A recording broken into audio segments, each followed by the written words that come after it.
Okay, good afternoon.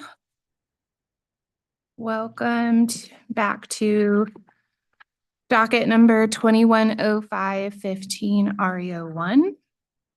So we're here for a technical meeting in our performance-based regulation docket focused on revenue adjustment mechanisms. We have quite an ambitious agenda to get through today, so I'm not going to spend very much time up front so we can allow for the discussion that this is intended to facilitate. But I will pause and see if there are any administrative matters before I turn this over to Mr. Kramer. Consumer Counsel Coleman, please. Good morning, Chair Gillette and Commissioner Karen. Can you do me a favor and just make sure that that's, Oh, thank you. Sorry, just wasn't enough. I was hoping to request permission from the authority to sit with my colleague, Attorney Wheel today. I originally had a conflict that I rearranged to be here and think it would be most productive to be able to sit with him. Please, I'd welcome that, and I'd welcome any other attendee if you'd like a support person. I think when we were setting this up, we wanted to make sure that we had enough seats at the table for however many participants that we were going to receive, but looking around, it looks like we have a couple extra seats. So if every party would like a support person sitting directly behind them, welcome that as well. Okay, I'm actually going to sit next to Attorney Wheel, if please. that's okay with you. Okay, great, thanks. Okay, thank you. I know this is a different format for us, so I appreciate everyone's indulgence as we try to find a format that works to have the most constructive, productive conversations around these topics. So we're going to try this out. Today's session is, however, going to be mostly moderated, facilitated by Mr. Kramer on PRA staff. So that's probably the last you're going to hear from me. I'm going to turn it over to Mr. Kramer to set out what we're hoping to achieve today and start walking us through the agenda. So, Mr. Kramer, please. Thank you.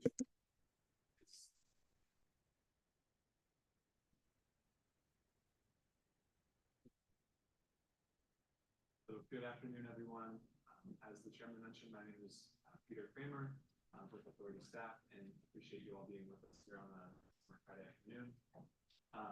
And as the chairman also said, this is a new format, so we do appreciate your flexibility and hopefully generosity of spirit as we get underway in this and try a new way of engaging on the substance of the docket. And we have a lot to discuss, so I'd like to get right into our plan for today's technical meeting. Because it is a little bit different, I want to walk through a few some housekeeping items and the plan for how we're going through the topics that you may have already seen in the agenda that was posted. So first, our meeting objectives, as the folks who've been involved in the docket since the beginning know, the focus is on the revenue adjustment mechanisms to support performance-based regulation in Connecticut. And we are interested in this tech meeting in further developing some of the key regulatory reform topics that have been under investigation and have some additional discovery conducted recently post issuance of this proposal. So that is the first and foremost objective, is to further develop some of those key regulatory reform topics. And the second objective is, as I alluded to enable a more open dialogue and more exchange than we've had in some of the previous formats for the meeting, for presentations followed by comment. We're going to try to facilitate some of that dialogue, allow for discussion among here, and I'll talk more about some of how we think that can happen. But again, first time trying this format, so please bear with us on that. Okay. So with the objectives in mind, some housekeeping items. First off, this meeting is being broadcast live on YouTube, on PRA's YouTube channel specifically, and the recording of the live stream can be found there after the meeting as well. And to that end, we want to make sure that everyone is using microphones so that it can be heard both on the live stream and in the room. So please, I believe the mics are all off before each meeting. Please make sure that they're on. If anyone can hear me, I cannot hear Mr. Kramer. For purposes of this meeting, as the chair table. So we limited to one identified representative from each participant and from other stakeholders. And with other people sitting at the table, I think it's just important to underscore the point that we did also rule on in a motion earlier this week that it's permissible certainly for folks to confer with one another. It's not only the roundtable representatives who are able to speak. So those folks who are sitting at the tables confer with their colleagues as a part of the discussion. We will keep the discussion going while some of that conference is happening, just in the interest of time. So please keep that in mind. And then if anyone from who's sitting in the audience currently would like to be heard on the discussion that's happening at the seated tables, please approach the podium. And at an appropriate time, with the pause in the discussion, you can recognize folks who are sitting in the audience currently to be heard on the topic at hand. Peter, sorry to interrupt. I'm getting feedback that you're unable to be heard on the YouTube broadcast. I don't know if it is fully silent or if it's just faint. I can hear you, Peter. It's soft. It's faint.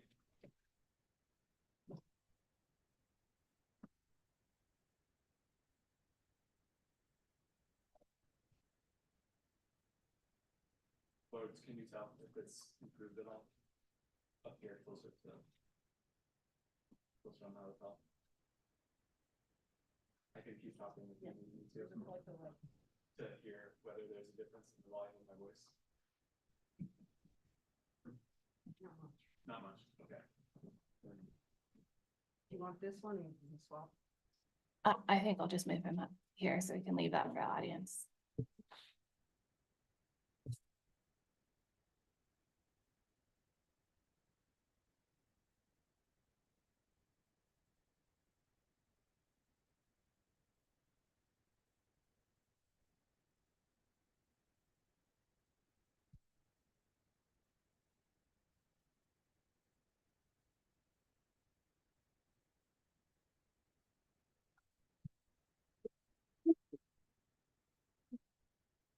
All right, apologies. Let's just get shifted here.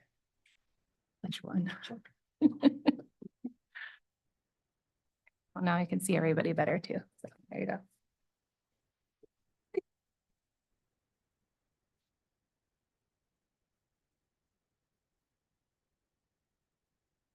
All right, and this is on. It is. Okay. All right, thank you for mentioning that, Mr. Horton, and thank you, Chair, for inviting me up. Okay, so we spoke about conferring with colleagues. We spoke about other members of the audience who might like to be recognized to speak. One other sort of facilitative matter, we do intend to take a break during this afternoon's meeting. Right now, it's scheduled for approximately 3 o'clock. We may adjust depending on the nature of how the discussion unfolds. And that would be between the second and third of the discussion topics on the agenda. Next, I will address the discussion format. And then before we get to introductions, I'll invite if there are any other questions to clarify on the plan for today's meeting. So for the discussion format, we have 4 topic areas that we intend to cover today, as you would have seen on the agenda: going in rates, the revenue cap formula, capital funding, and then sort of a catch-all of other revenue adjustment mechanism topics. And as you all know, there are many other topics and many other mechanisms to review and that have been discussed in this proceeding. We felt that these needed some additional attention in this sort of facilitated dialogue. So for each of the discussion topics, authority staff will provide a brief recap on the topic in terms of what was included in the STRAW proposal and the additional discovery that's been conducted since then. We'll then invite each participant seated at the table to comment for about 2 minutes, just to provide a sort of position on the topic at hand about the company. You can summarize what you provided, or whomever you're representing can summarize what you might have represented in the written comments. You can expound on some other aspect of that, but to provide a position on that relevant topic. And then from there, we will move into that facilitated discussion where we'll ask some questions about those comments that were made, and folks will have the opportunity to ask one another questions about their positions as well. So essentially a three-part process where staff will provide a quick overview, folks can give a couple comments, and then we'll have the opportunity to move into more discussion-based time there. Okay, so that is the plan for the discussion format and the administrative items that I wanted to cover. Before we get to introductions, are there any clarifying questions about how we're going about our meeting today? Okay. All right. Hearing none, then let's get to introductions. And if we could, although I'm noting now, just one moment, please.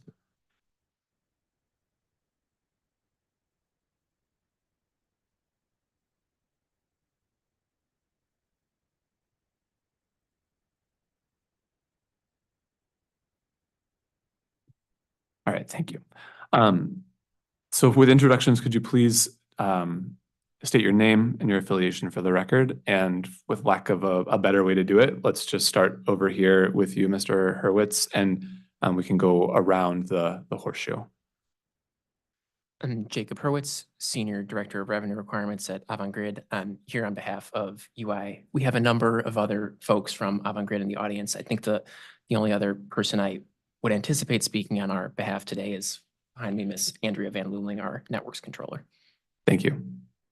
Good afternoon, Tom Wheeler from the Office of Consumer Counsel. I'm here for the Office of Consumer Counsel. I also just wanted to say it feels very odd to be sitting in this table, particularly across from Mr. Horton. Feels very wrong to me. Let's put that out there for the record. We're mixing it up today, Tom.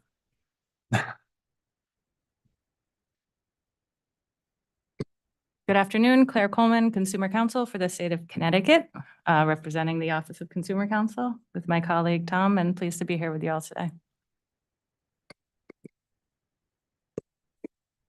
Good afternoon. This is Jay Goodman of the Law Offices of Couch White LLP, appearing on behalf of the Connecticut Industrial Energy Consumers. Good afternoon, everyone. Moses Rams on behalf of Utility Workers Union Local 4701. And I'm also a chief line crew lead at United Illuminating. My colleague Jeff Sears is here with me as well. Thank you. Hi, good afternoon. I'm Doug Horton. I'm the Vice President of Distribution Rates and Regulatory Requirements at Eversource. I'm loving sitting on this side of the table. Maybe the next time we can sit up there. And good afternoon, Charles Rothenberger, Climate and Energy Attorney with Save the Sound on behalf of Save the Sound. Thank you.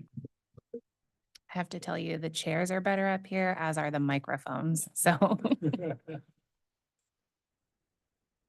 Okay, thank you everyone for the introductions. And I have noticed here that we do have a court reporter transcribing today's meeting.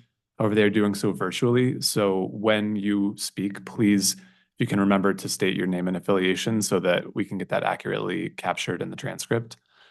And similarly, anyone who's coming up to the podium, when you come up to speak, please remember to state your name and affiliation. Thank you.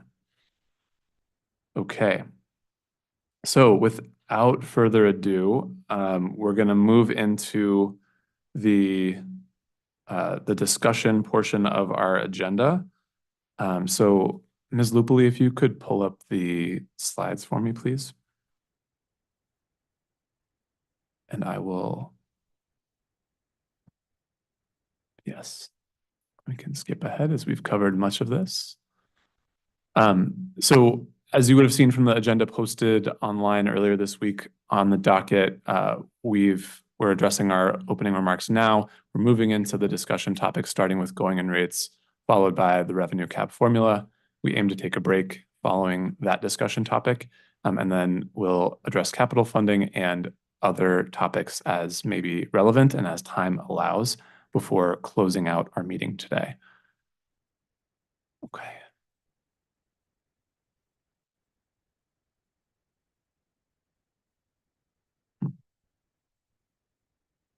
Laura, I seem to have lost, oh, there we go.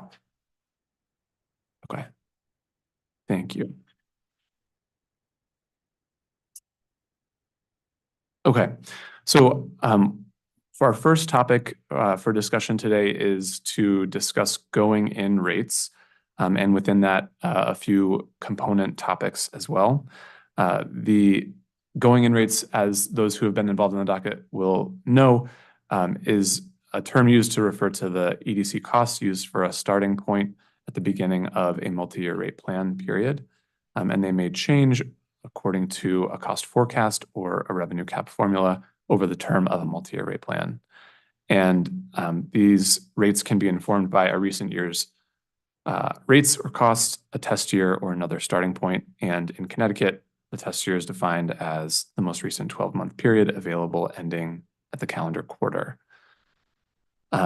So with that established on going in rates as the subject here, the first subtopic is with regard to the operations and maintenance expenditures as a part of going in rates. And as a reminder, or as for those who are joining for the first time in the docket now, in the straw proposal, the authority put forth the proposal that O&M would be based on a historical test year without pro forma adjustments, and that would exclude also known and measurable cost changes. This was then we had conducted some additional discovery on the topics of looking at three potential alternatives through written comments, which was to subject operations and maintenance costs to the inflation factor, I factor, keep some exempt from the I factor, but let them be subject to known and measurable adjustments. And then a third category here that would be exempt from the I factor and exempt from known and measurable adjustments. So just to clarify, the written comment request here was to look at some other ways of categorizing O&M expenditures. And I see that the slide has not advanced how I thought I did. Laura, thank you.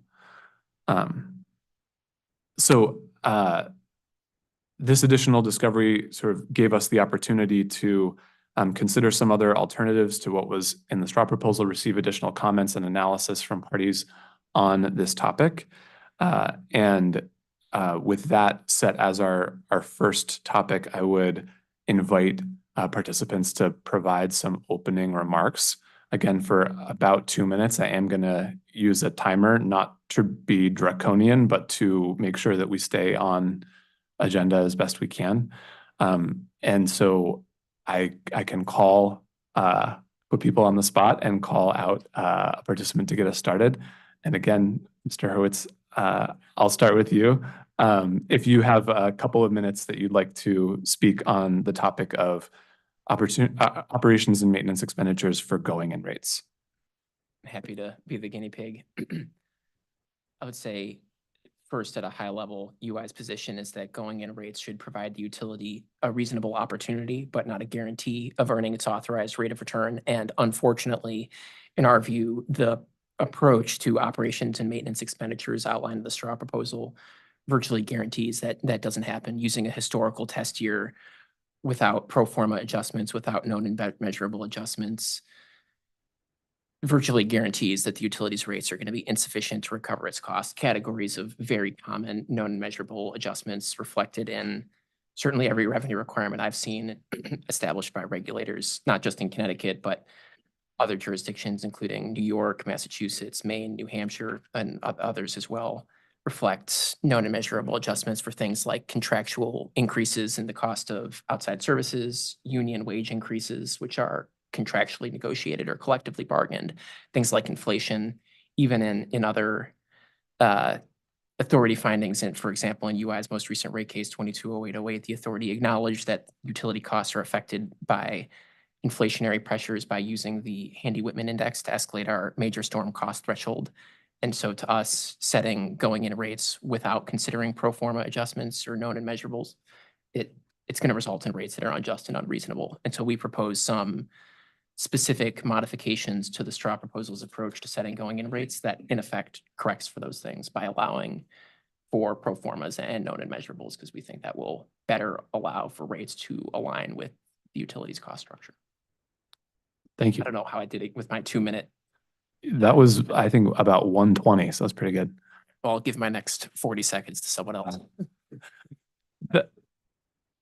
Since if I go, because I can piggyback, would that be okay to go out of order? That's fine. We'll go popcorn style this time, and I'll call folks out individually, and we'll go from there. Okay.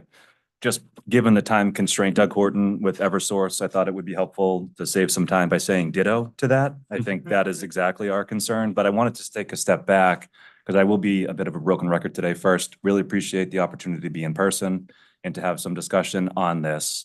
I feel passionately about it. I have not rehearsed, so 2 minutes may be a stretch. But overall, we support performance-based rate making. We see that it has value and promise.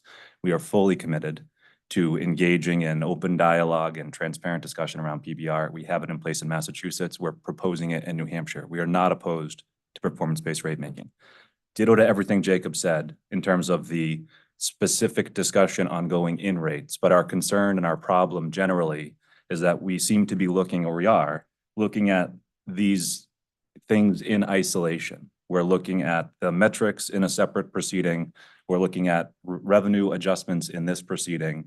We're talking right now about going in rates, but if we take a step back, we have grave concerns that at the end of the day, all these things are aligned to set rates, just like Jacob said, at a level that is determined to be less than our cost of service by using starting point of historical test year that by the time we file will be 2 years old, by outright denying known and measurable adjustments for cost changes to the rate year, by having depreciation set at a historical 13-month average, while in the same breath, and I guess we'll talk about it, having plant be rolled forward through a certain date through the hearing. Those two things do not tie. You can't have plant updated and then have the recovery of that plant, which is depreciation expense, set on another approach that's not tied to the plant.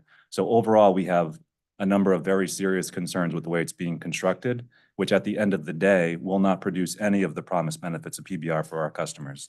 It cannot be such that we have a cost of service that's reflecting a level of service that the state or PURA is expecting us to improve upon or to grow, while at the same time starving the utility of its ability to recover its costs. At the end of the day, PBR and the whole idea of PBR is that you have your rates set at your level so that in the rate year, you have an ability, an opportunity, but not a guarantee to earn your authorized ROE. If we set those going in rates too low to start, we will never recover our cost of service. There's no way we can improve upon the services we're providing without cutting our employee count, without scaling back on our capital investment. It just is not, the two things don't hold together. You can't, at the one hand, improve your performance, and at the other hand, arbitrarily reduce and cut rates. So we do have serious concerns with, I would say generally, the holistic approach to how this is all being set. And at this point, it is also still entirely unclear how the metrics which are being evaluated in the second reopener of this proceeding will tie in any way to the financial performance of the utility. We are not having any discussion in this case as to how the base ROE will be set. The only discussion that I recall seeing was a conversation between Mr. Wheel and myself last summer, where we at least both agreed, and not to put words in Tom's mouth, but that the base ROE needs to continue to be set in order for the utility to have an opportunity to attract the capital that's needed in order to make the infrastructure investments to serve our customers. And then we hear in, podcasts or other media outside this proceeding that there's discussion in the docket around how the base ROE will be set, which is not currently an active discussion in the proceeding. Mr. Horton, I'm gonna call it there. You had your 2 I was minutes. just getting going. I know. Just getting going. And you had Mr. Hurwitz's 40 additional seconds as well. And that matter that you just raised also, we could table that for, we have a fourth topic for discussing other items that are, that were not listed sort of up front here. So if you'd like to bring that up in that fourth discussion topic, I think that's a fair place to do so. Perfect. Attorney Wheel, would you like to provide your commentary, please? Sure. I was so close to being able to say kind of ditto, but I can't kind of ditto all of that. But I think as we said we made comments in response to the straw proposal on this topic also on going in rates. And we generally agree. I think coming at it from a different perspective, we do not have the same concerns with respect to the opportunity to earn the allowed rate of return. We agree that that is the standard. We're just not, that's not the concern that we have going into this particular topic. So I'll say I agree that the utilities are entitled to that opportunity. But our concern stems from sort of the more basic notion that what we're trying to do here when we set rates in a future test year environment like we have here is we're just trying to get as close to possible an idea of what the actual necessary costs according to all the statutory standards are going to be in that future rate year. And we're just trying to get similar actually to discussions I think we've had in the RAM proceeding this year, and won't get too into that because not all participants have been involved in that, but it's a similar idea that with the acknowledgement that we're not going to be right. Like there's no way we're actually going to be 100% accurate in the total O&M related revenue requirements in the future year. The way we see it, everybody should be trying as hard as we can to accurately predict what those are. And we're going to have disagreements. We, being the Office of Consumer Counsel, are going to disagree with the utility pretty much every time, at least with some respect of what those costs need to be. But we agree generally that what we're trying to get to is as close as possible to what they actually will be. And for that reason, we agree in principle that using only historic test year O&M expenses unadjusted for the reality of what those costs will be in the future test year doesn't achieve that goal. The last thing I'd say is we kind of tried to touch on this in our comments in response to this issue about the I factor. We would agree that with the notion that some of those costs, that the most appropriate way to adjust some of those historic test year costs towards the future rate year maybe to apply an inflation factor. And that might not be true of others. Known and measurables, forecasts, we kind of see it on I think the way I see it is on a case-by-case basis, sort of, again, just with the ultimate goal of figuring out what's this cost going to look like next year or whatever the future test year is. The only reason I bring it up is that we see the I factor sort of in isolation as kind of a different concept in the context of a multi-year rate plan, that the I factor is sort of a pre-decided kind of figure that the idea of is that that's what gets applied in the future from going to from the first future test year to the next. The rate year is the term we use here in Connecticut, as opposed to applying the I factor to the historic test year. I think that those can be the same thing. I think that you could decide what the I factor is, like you could decide an interest rate and apply that interest rate to historic test year expenses in order to get to rate year one. But I think I'm just drawing the distinction that I think it is sort of a different concept than the I factor itself, at least the way we see it, which is more the mechanism that gets you from rate year to rate year. I think was that my 2 minutes? Yes, sir. Thank you. Thank you, Attorney Will. Attorney Goodman, would you like to speak next? Thank you. Jay Goodman, appearing on behalf of Connecticut Industrial Energy Consumers, or CIEC. So starting a step or two back from the going in rates, I think we've been very clear throughout the proceeding that CIEC favors and strongly prefers setting rates based on cost causation principles throughout the course of a multi-year rate plan. We think that to the extent that there is consideration given to moving away from setting rates based on cost causation principles through, for example, an inflationary increase in the outer rate years, that just makes it all the more important, in our opinion, that the going in rates, those rate year one rates, accurately reflect cost causation principles and the utilities cost structures.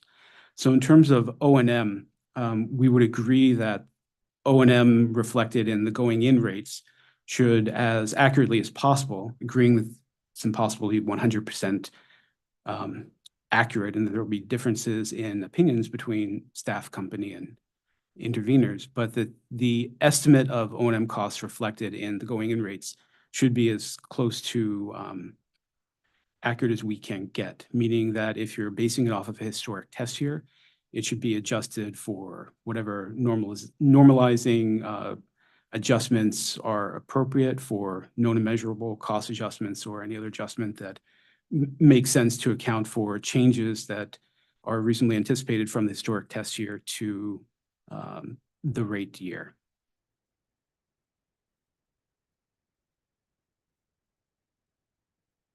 I think that's it. Thank you. Thank you, Attorney Goodman. Mr. Rams?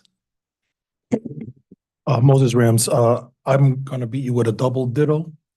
Mr. Horton and Mr. Hurwitz. Also, I want to thank you for this opportunity for this type of forum of interchange. One thing in particular that I want to add, a concern of ours, in general, whether we're speaking of O&M or capital, when you say the word performance, it ultimately reflects on the men and women in the field that are doing the work. Those are the people who are expected to perform when we're talking about performance. And that's the reason that we're here. And that's what we want to caution these proceedings to take into consideration how the public looks at performance as well. Thank you. Mr. Rothenberg, Attorney Rothenberg, excuse me. Well, so our friends at the Office of Consumer Counsel don't feel neglected. I will largely associate myself with Attorney Wheel's comments. Do you want to say, I think everybody around the tables definitely shares the sense that the utilities have an important job to do. We want to make sure that they have sufficient revenues to provide safe, reliable service. But going in rates also really need to reflect the best value proposition for customers in light of that. One of the words I don't think I heard yet in this context was efficiencies. And that's really one of the fundamental rationales of this exercise of performance-based regulation, is ensuring that we are encouraging continuous improvement when it comes to finding efficiencies in the way that the utilities operate. So we'd want to make sure that the going in rates reflect, I think at a minimum, an identification of existing efficiencies that could be taken advantage of and implemented. But that being said, I think we do agree with the Office of Consumer Counsel that it may be reasonable to assume that those may grow somewhat over time because of exogenous factors. But the utilities do have some ability to manage the rate of growth, I would say, by implementing efficiencies. So I think that's something that should also be a focus. Thank you. Thank you. Okay, anyone else who would like to be heard on the topic of O&M, please? I'll just add to that, definitely associate with Attorney Rothenberg's comments. I think that efficiencies driving towards the goals that are recognized through public policy and you know, that we have to ensure that the utilities are prepared to do so efficiently. And one of the recommendations that we've made is ensuring that there are audits performed in order to assess what the appropriate going in rates are on the operation maintenance side, and really looking at what efficiencies can or should have already been achieved to ensure that we're not starting at an overly generous rate. You know, at the same time, to Attorney Wheel's comments earlier, we do agree that known and measurable adjustments are a way to periodically check to ensure that, you know, customers aren't overpaying, and at the same time that the utilities have sufficient revenue to be able to continue to provide safe and reliable service, that all of the you know, positions that are anticipated and that customers are paying for are being utilized to the benefit of customers. So all of that, I think, can be evaluated through this auditing process to really help us set the table on the O&M side. Thanks. Thank you. Moving into our discussion phase then, after the sort of introductory comments on the going in rate topic, I wanted to start with just one question. I was going to start with you, Mr. Hurwitz, but others may want to comment on this further, which is then, you know, I think two of the themes that I heard in the comments just now were around reflecting actual costs to the greatest extent possible, and also certainly finding those cost efficiencies, which is a key priority for a performance-based regulation approach. And so my question is, to what extent does looking, if at all, to what extent does some of the alternatives considered in the written comment request address either reflecting actual costs as best we can and or opportunities for cost efficiencies? And not to speak out of turn. No, Mr. I President, but directed it to you, so I've- please. I've been back channeled that a couple additional stakeholders showed up a few minutes late. Would it be okay if they approached the table?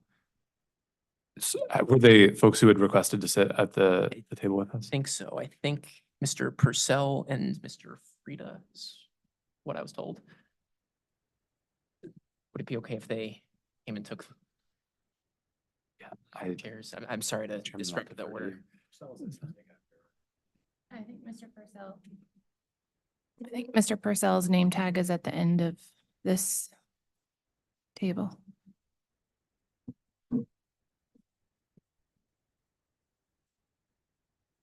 I'm sorry, who was the second one? Mike Frida, I think. Don't think we have. Mr. Chairman, if I may, anyone in the audience is also welcome to comment. And so if they'd like to be heard on the question or the prior prompt, that's certainly appropriate. Okay.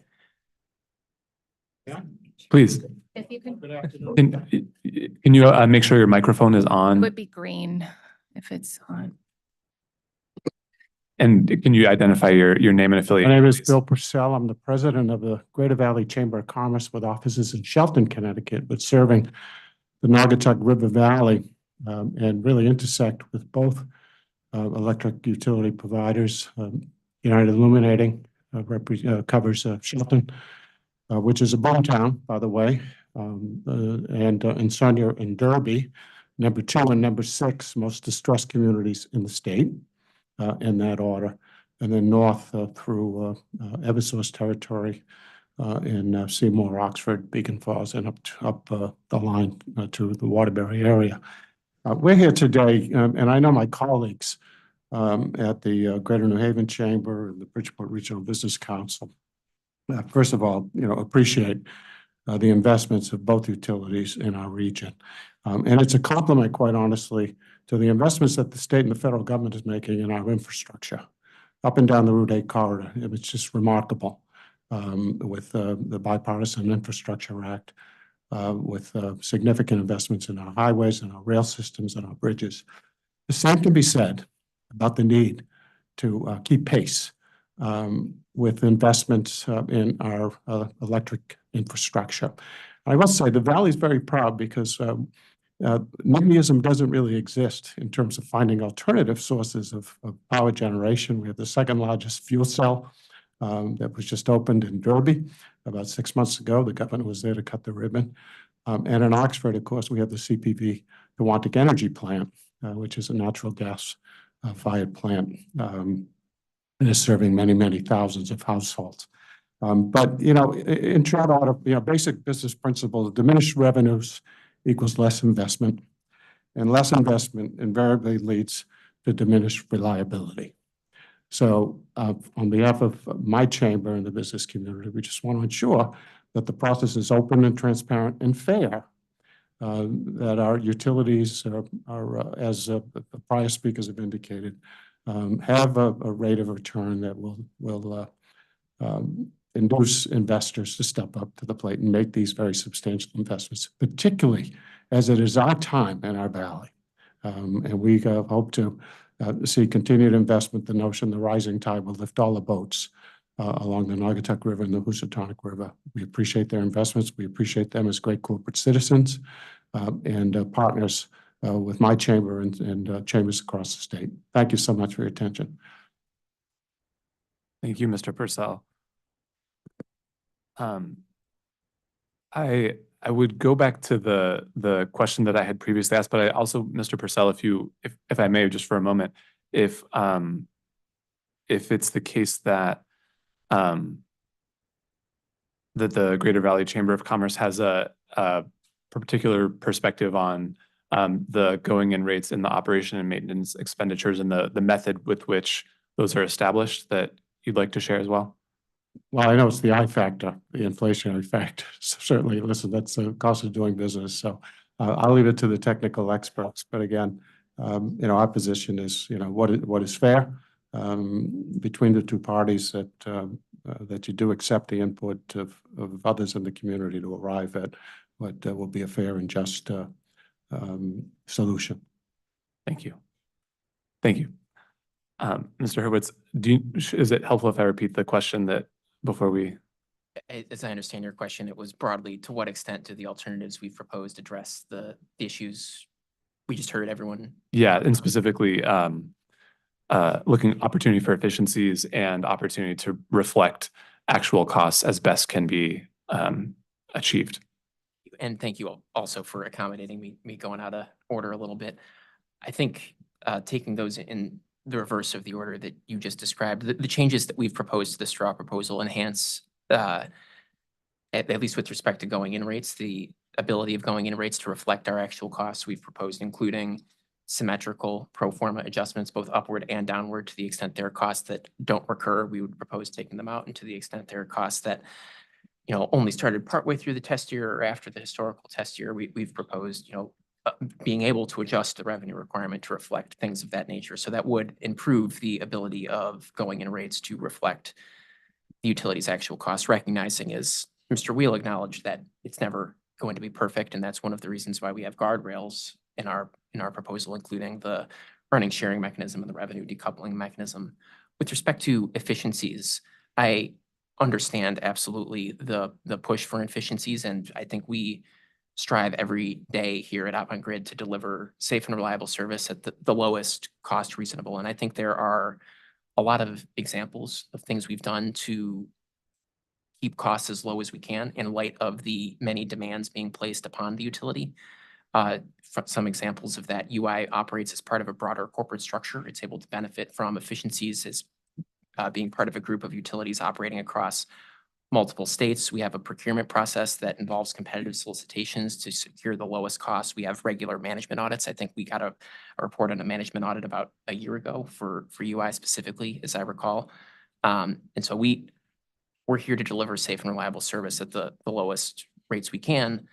The issue is things unfortunately cost money sometimes, and there's a limit to the level of efficiencies we can deliver. The straw proposal would have UI saving 20% of its overall costs, and there's just not that much opportunity to save $50 million for UI. That exceeds the ability, any realistic ability of efficiencies we could deliver. So we understand, appreciate, and agree with the value proposition. Customers should get what they pay for, but I think the straw proposal, in UI's view, takes that far too far and it expects efficiencies that aren't possible. And as Mr. Horton emphasized, we're talking about going in rates and operation and maintenance expenses specifically, but it's important to establish a PBR plan that hangs together. The outcome of all the reopeners in UI's view should be synchronized, and rates established in REO1 that are as divorced from the utilities costs as would result from the straw proposal defeats UI's ability to deliver the performance expectations that we expect to be established in REO2 and undermines our chances of success. I'll stop there. I'm not sure if the 2-minute time still applies, but Less so. I think we're now in our more open discussion where we've got some questions, and I know you all may have questions of each other. And we're still on track for our first agenda topic here. So I'll steer timing as we may need to. Thank you. I'll leave it there for now and like someone else. I had another a question going back to written comments and the three alternatives that were explored through that most recent request that the authority issued. I think it was received on May 15th, I believe.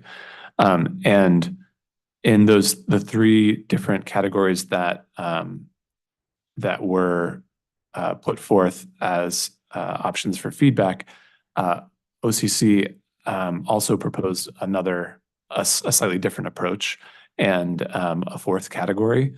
And I'm curious if Attorney Wheel, that fourth category, in your view, gets at the comment that you made earlier about seeing inflation factor as something that's quite distinct from known and measurable adjustments or other pro forma adjustments that look at the rate year. So if you could comment on that fourth category and how you see that relating to both reflecting actual costs as best we can and opportunities for efficiency, please.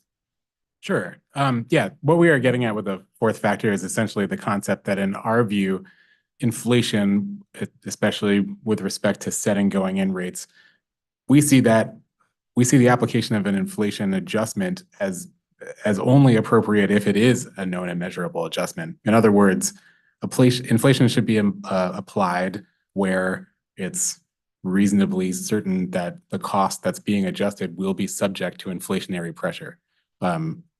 So in our mind, that's no different kind of mechanically than saying than a contract adjustment or the a demonstrated necessity for more or fewer FTEs, full-time equivalent personnel costs.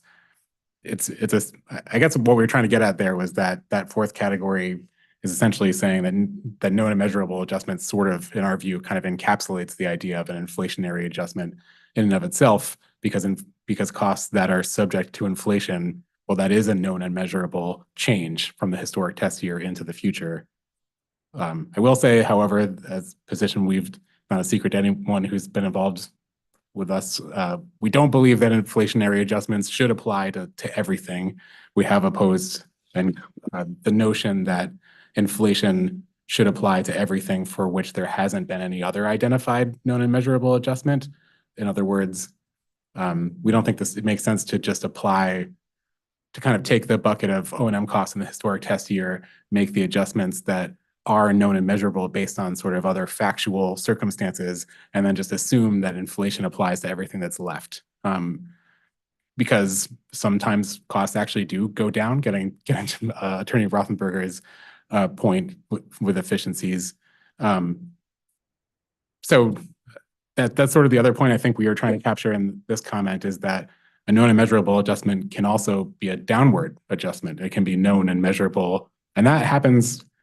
I think FTEs is an example of that. I think both the utility representatives in this room could probably think of times where there was a reduction in the necessity for FTEs as to a certain group or category or something from one year to the next, and the utilities might make an adjustment in their application reflecting that. So that was the other point we were seeking to make there, that it can go both ways. The other thing I just wanted to add in terms of, I think part of the question was how that proposal, the fourth category, captures efficiencies.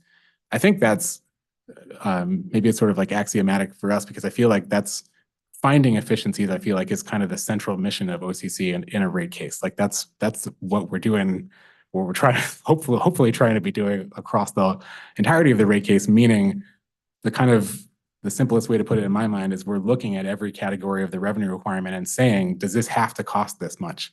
Is there a reason why this could cost less? And I think that's the same thing essentially as trying to locate efficiencies, trying to find areas where there's record evidence that the company could be spending less money than the amount of money it's proposing. So I think that's also sort of baked into the known and measurable adjustment notion, that if a cost could be more efficient and you can identify that, then that's an adjustment from the historic test year.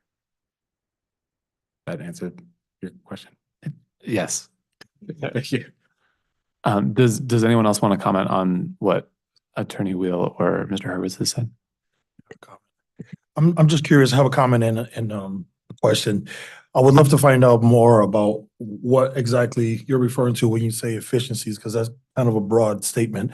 In my world and the people that I represent, efficiencies are born out of the O&M and the capital because we rely heavily on the job training. On the job training is it's where efficiencies are born. There are times where we may have added costs to a particular event because we take that opportunity to also train, which then therefore creates more efficiencies. So I'm curious, when you say the word efficiencies, what exactly are you referring to, and how does that apply to our performance? That a question for me, but I mean, I'm happy to. Yeah. I think generally that what we're talking about when we're talking about efficiencies is the same efficiencies that exist in a competitive market that drives business for any company that isn't subject to regulation, that there's the central drive to compete with your competitors, to find ways to run leaner, to make your business, to incur fewer costs than you're currently incurring. So it's not even necessarily, although, as I just said, what we do is we kind of try to, I think of us like little crabs kind of picking through the rate case. We're trying to find those opportunities ourselves. And I think that's what, I'm not suggesting that the utilities don't also do that. But what we're trying to do is to ensure that the incentive to do that, I think what we're trying to do here in the PBR proceeding, to clarify, is trying to better replicate that same incentive that a business that is directly competitive with another business, to the extent that they will go out of business if they aren't constantly trying to find efficiencies overall, would be incentivized to seek. So those efficiencies don't necessarily have anything to do with in fact, I'm hard pressed to think of an efficiency in the context that we're thinking of that would pertain directly to the performance of the employees of the company in the work that they're doing on site. I think it's more like the efficiencies associated with ensuring that there is no cheaper way, there is no cheaper vendor when the company is placing orders, that there isn't a more creative way to solve an overall problem than the ways the companies have been using in the past. I mean, that's how companies outcompete each other in the competitive market, is by finding those creative solutions. So that's generally what we're talking about. Does that answer your? Yeah, I might add to that, and I forgot last time to identify myself, Claire Coleman, Consumer Counsel. And thank you for the question. I think Attorney Wheel answered it really well. I think, when I was referring to the auditing process, much of that focuses on management auditing and decision-making, and it, to Attorney Wheel's point, is not directly tied to, to the line worker's role of, are you on the clock? Have you done, are you doing this within a certain amount of time? Any specific performance mechanism in that regard, but it is ensuring our FTEs allocated in a way that is cost effective. And, we've raised repeatedly concerns around customers paying for FTEs that aren't utilized. So, they're allowing for an audit allows us to evaluate what positions, how positions are being utilized, and to really drive efficiencies in that respect. And also with respect to Mr. Purcell's comments, and thank you for being here, and we really do appreciate the input from an economic development role. The efficiencies that we're trying to achieve through PBR is not necessarily, to reduce investment. And I think this applies both on the operational side and on the capital side, which I know we'll dig into later. The goal is to identify those investments that are going to benefit the customers in our state the most, and really focus on those. But there's a difference between this sort of the crab process we go through of establishing revenue and the revenue requirement. In our mind, the hope is we're able to reduce a revenue requirement, but not compromise any needed investment that would benefit customers and our communities. And we think that, we see this PBR framework as a way of helping drive toward that goal. You want to go first? Yeah, if you don't mind. And I'll, Since I'm the one who raised this can of worms on efficiency, so it definitely associate myself with Attorney Wheels and Counsel Coleman's comments. I think they were spot on. With respect to the existing management audits that the utilities undertake, that just does raise a question. Are those management audits documents that are submitted to the authority as part of rate cases? I see somebody nodding. Yes. They can be, yes. Okay, great. I'm just thinking in terms of not reinventing any wheels because a comprehensive management audit was also one of our recommendations in this proceeding. So great.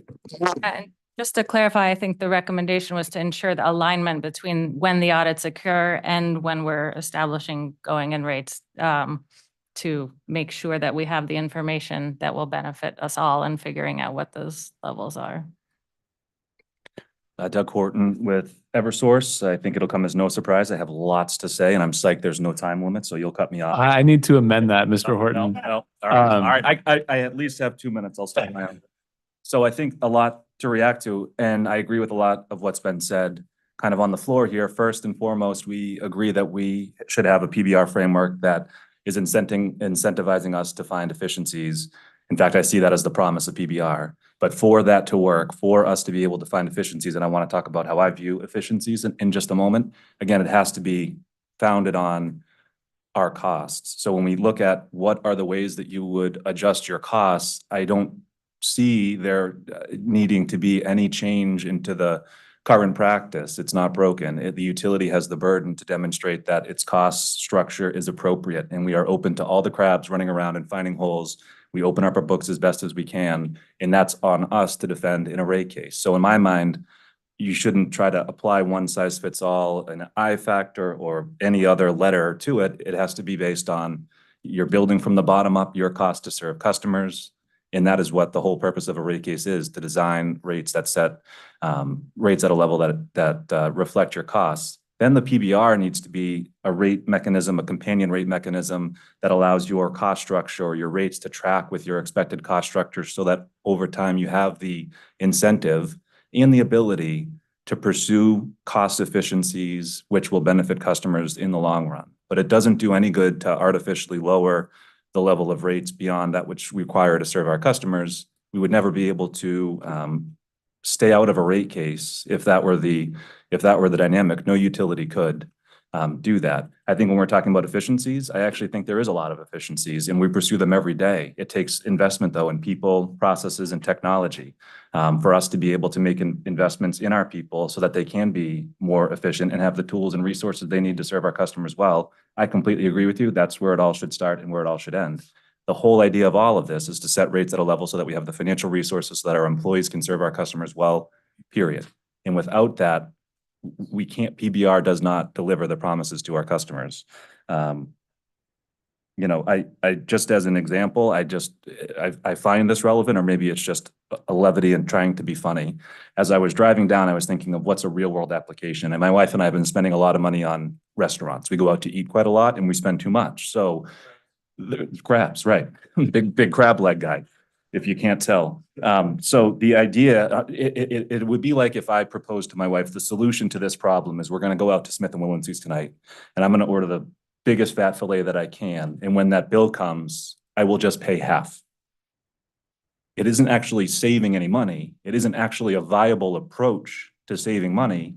It is simply paying less than the services that's being provided. And that is not an innovative rate design approach. It is not performance-based rate making, and it just will not work. I will end up in jail. And that is just not where we want to get to. If me and my wife are trying to save money on restaurants, I will have to come up with a better and more innovative approach. So that's my concern again.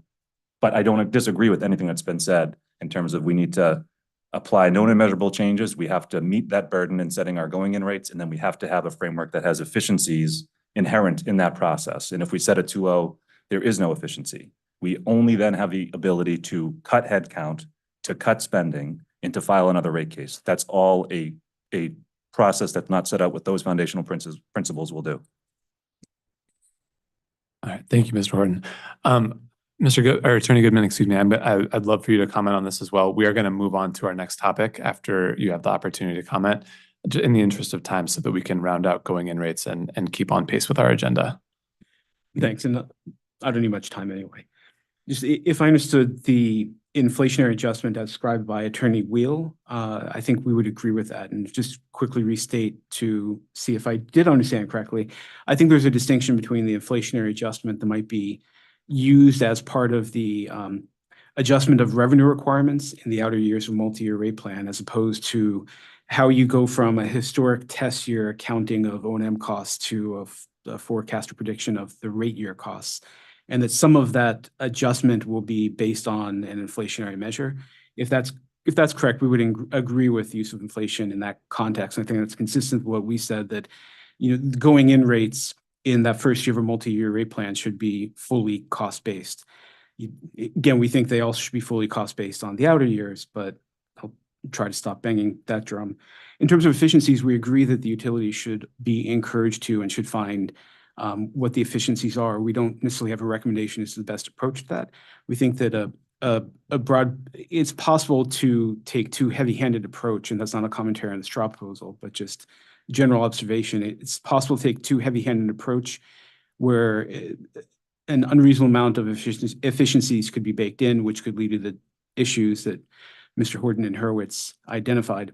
But we do think that, say, a properly scoped management audit aligned with, in some way that could feed into determination of the going in rates has potential and would warrant for further exploration.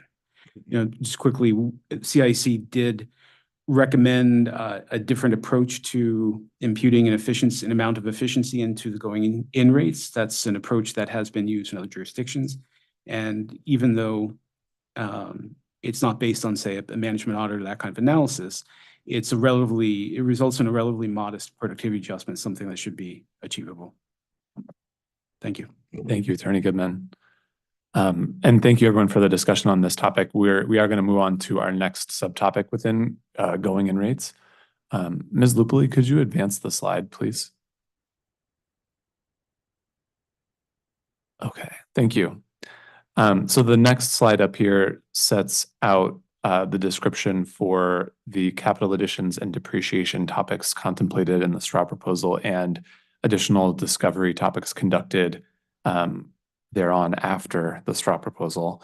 And just to summarize and hopefully not read verbatim, in the straw proposal, the authority did propose that all capital projects in the rate application would need to be used and useful and prudent by the close of the evidentiary record to be included in rate base. Additionally, the straw proposal contemplated depreciation expense being established and calculated with a 13-month average for the historical test year with pro forma additions. And the depreciation expense at the 9-month date would serve as the composite basis for the MRP term and would not be subject to inflationary increases. Then through a recent written comment request, we solicited input or discussion on 2 potential alternatives for depreciation in particular, and those being commentary on what it would look like for depreciation expense to be calculated at the period end for going in rates, and that period being at the end of the evidentiary record, and then additionally if the depreciation expense were to be subject to the I factor. So it would receive inflation adjustments under the revenue cap formula. So with those general topics identified within going in rates, I'll invite folks at the table again to provide a couple of minutes of commentary on their positions. And Attorney Rothenberger, I'm going to put you on the spot and go reverse order here around the horseshoe. Absolutely. Thank you very much. Frankly, I don't believe we had a lot to say on this particular issue in our comments. In choosing one of the 2 options that were provided, it did seem to us that the first option sort of by default seemed the better approach, as we couldn't really determine why there would be any application of inflation to the utilities depreciation over time. It seemed to be working somewhat at cross purposes.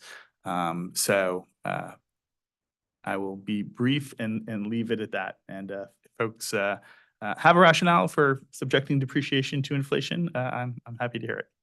Great, thank you. And then just a quick reminder, please remember to identify yourself and your affiliation for the court reporter who is on Zoom, or on YouTube rather. Doug Horton, I'm with Eversource. I do not have an argument as to why depreciation should be subject to inflation. I would agree that depreciation, just like I said on expense, on O&M, the whole goal of all of it should be to land at a position where PURA is authorizing a level of rates that recover the utilities costs, expected costs to be incurred in the rate year. And that would apply to every element of the cost of service, and the utility would have to meet a burden of proof to demonstrate that that is the case. I think for me, the important thing is, as I've said, it's understanding how we would meet that burden of proof that is important. It's not effective to have arbitrary cuts to expenses for purposes, like I said, of just, cutting half of your bill when you go to the restaurant. It doesn't actually eliminate a cost from having to be incurred. If the cost of service is required to serve our customers, that's what, me and my team do for a living, is to try to figure out how do we convince our regulator and demonstrate to their satisfaction that the costs we are incurring are necessary to serve our customers. And we need to understand, how our regulator will view that. That's a component that's true for all elements of the cost of service. And I mentioned at the outset, at least as it relates specifically to depreciation, if the goal is to, on the one hand, have, rate base updated through a set point in time, you would need to have depreciation expense tied to that rate base. Otherwise, there's a disconnect that just doesn't make sense, where depreciation expense and rate making reflects the recovery of an investment in rate base. You have to have the depreciation expense allowed into rates reflecting the recovery of that investment. You wouldn't, in my mind, from a rate making perspective, ever divorce the two.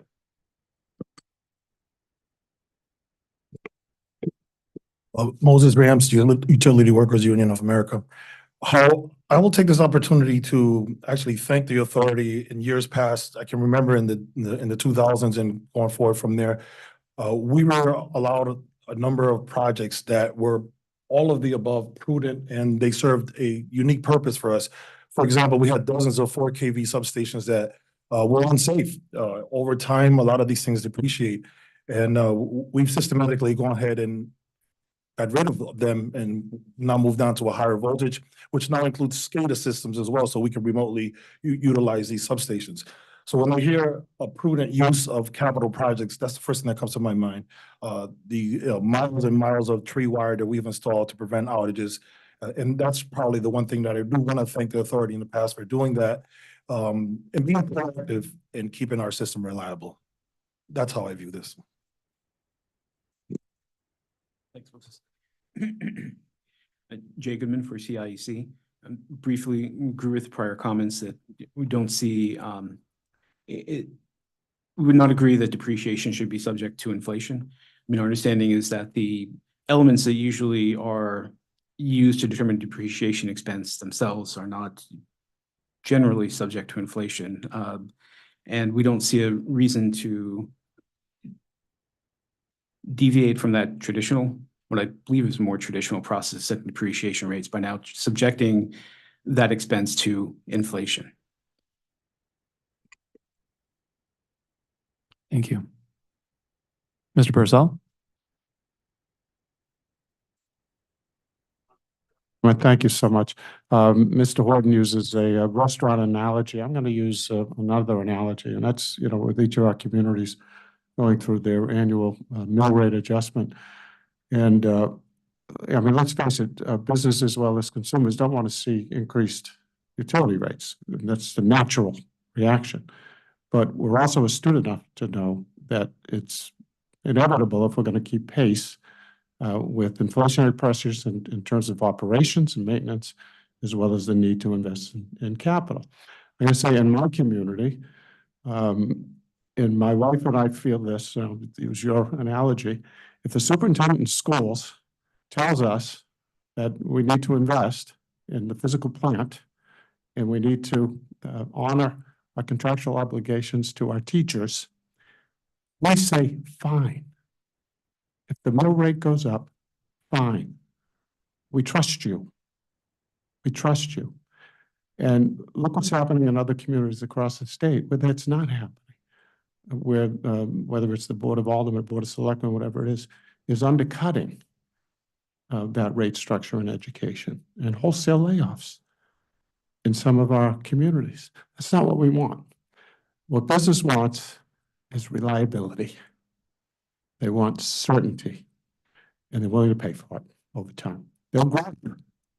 They will pay for it. And as a homeowner, I feel the same way. I feel the same way. You get what you pay for in terms of public education, in terms of water supply, in terms of electric dependability. So that's sort of a position. I'm not a CPA, so I won't comment on the I factor with respect to a depreciation calculation. We'll leave that to the CPAs. Thank you.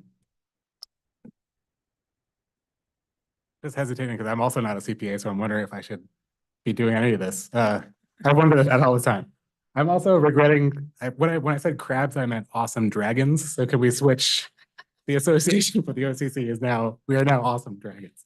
I'm realizing that the response we filed kind of was also impacted by the confusion, at least in our mind, between about the definition of I factor. Because I think what we said was that we supported option one, which we do. The idea that kind of the same way that depreciation is set now systemically. So I regret to say I agree with Mr. Horton again on that general issue. The notion that I agree the depreciation rate should depend on the rate base that's established throughout the rate case. You set the depreciation rate based on what that rate base is going to be in that future rate year, and not on inflation. We did have a lengthy note, I think, in our response that discussed option B, and we did clarify, I think, that we support option B for the multi-year rate plan element. And what we meant by that was, again, to draw the distinction, and sorry to backtrack, but Attorney Goodman, you got me right before that the distinction between the applying interest for going in rates versus the I factor in the multi-year rate plan. This is sort of the same thing. So we don't think inflation has anything to do with setting depreciation for the going in rate, but we do think that depreciation would be in the overall revenue requirement that as a whole gets adjusted by the I factor from one rate year to the next. So I just wanted to clarify in case we confused anyone with our response. I'm now realizing that it may have been confusing that we supported both options, but hopefully that's a little clearer now. The only other thing I'd add, I recognize it's not really asked in this question so much, but part of the element here is calculating depreciation expense determined at the close of the evidentiary record, which kind of gets to the question of what is that rate base that we're using to set depreciation expense. We agree that that's a good standard to use, the plant that exists as of the close of the evidentiary record. I will say, though, that depending on what's being discussed in REO3, we've raised in several proceedings our general concerns for capital planning and for the certainty that we have for what that plant is, for what forecasted plant is actually going to exist in a future rate year, meaning the infrastructure or plant generally that doesn't exist yet. But I think I just wanted to add that we think that what's happening in the REO3 docket could potentially resolve some of those concerns. So for now, we agree with the depreciation expense being set based on the rate base that exists as of the close of the evidentiary record.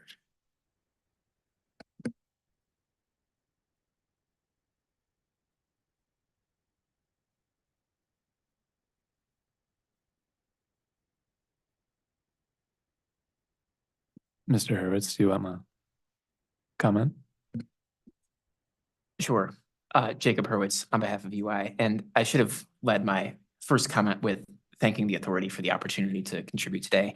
I appreciate the collaboration. UI obviously has strong opinions in this docket, and we think that outcome of this proceeding and associated reopeners is critically important to the service that customers receive. So we appreciate all of the opportunities the authority is afforded to contribute to the record. And with respect to these two topics in particular, I'll echo Mr. Horton. I think it, as I said before, also, utility should have an opportunity, but not a guarantee, to earn its authorized rate of return, and capital costs and depreciation are major components of the utility's revenue requirements. So they're very important to get right. Unfortunately, we think that using a historical cutoff as of the close of the evidentiary record for capital additions guarantees that the utility will have no return on or of plant additions made after the close of the evidentiary record, but before the end of the rate year. And that's roughly a year and a half of plant additions. And we filed some financial analysis in one of the technical meetings in this reopener that demonstrates that that means the utility is being asked to earn a negative return on those assets, which in our view does not comport with the principles established in section 16-19E of the Connecticut General Statutes. If you are going to use a historical cutoff for plant additions, which again, we don't think is appropriate, I'd emphasize that we think you should use that same cutoff for accumulated depreciation. We're concerned that the outcome of some recent rate proceedings don't necessarily comport with the matching principle. And when you roll forward accumulated depreciation, but hold plant additions constant, you mean the utility is starting off in a hole and that its ability to earn its authorized rate of return is defeated. With respect to depreciation, I'll echo the comments of Mr. Horton and unfortunately the amazing dragon of Mr. Wheel. If you're going to use a historical point in time to set plant, we think it is important to synchronize not just accumulated depreciation, but also depreciation expense. And so therefore we think using period end depreciation would be appropriate. And the last couple comments I'll make, as I know my time is running out, I know we're going to discuss further capital cost recovery mechanisms later today, and we think it's important to consider the interplay between the approach to capital cost recovery and going in rates and the methodology for determining capital cost recovery. And I think I've hit my 2 minutes, so I'll stop there. Thank you. I do want to come right back to you with a clarifying question. On the comment that you made regarding the close of the evidentiary record for capital additions and then the opportunity to recover that year and a half lag. Could you expound on that in terms of what that's comprised of, from the close of the record to when the company could recover through rate year one? I'm not clear on the year and a half time duration that you're referring to. Yeah, sure. So I know the straw proposal described that we could use 9 months as sort of a proxy for the close of the evidentiary record. So, and I'm going to explain why I'm not sure that that's the right benchmark to use in a second, but even if it were, that would mean there's an extra 3 months of the proceeding concluding, because it takes 350 days in Connecticut from the filing of a rate case to the outcome, and then an entire rate year. So that 3 months plus the 12 months of the rate year on its own would be a 15-month lag, a capital investment made at any point in those 15 months. In UI's view, it's not clear how that would work its way into rates until the next rate proceeding. And so I think we demonstrated mathematically that the utility eating depreciation, the utility not earning any return on that investment, means over the life of that asset, we're looking at the possibility of a negative return. But then I did say year and a half, not 15 months. And based on at least the 3 Connecticut rate cases I've seen in the last 2 years, I don't know that 9 months is awfully long into the evidentiary record, into the travel of a case. I think CNG and SCG filed their rate applications in early November, and our evidentiary record is closing late May. And so just practically, you have to close your books. We're looking at plant additions closer to 6 months into the travel of the case. UI had a similar amount of time from the filing of the case to the actual conducting of the hearings. And so I think 6 months might be more representative. Obviously, I do not set the procedural schedule for rate cases. So if there are changes in mind there, I'm open to being told that historical experience isn't indicative. But based on the rate proceedings that we've seen, it's closer to a 6-month lag between the end of the evidentiary record and the beginning of the rate year. And then you have all 12 months of the rate year. Thank you. That help? Yeah, that does help me understand the time period you're describing. And I'm wondering if the company has a an alternative proposal, another way that they've thought about that mismatch between the close of the record and the recovery.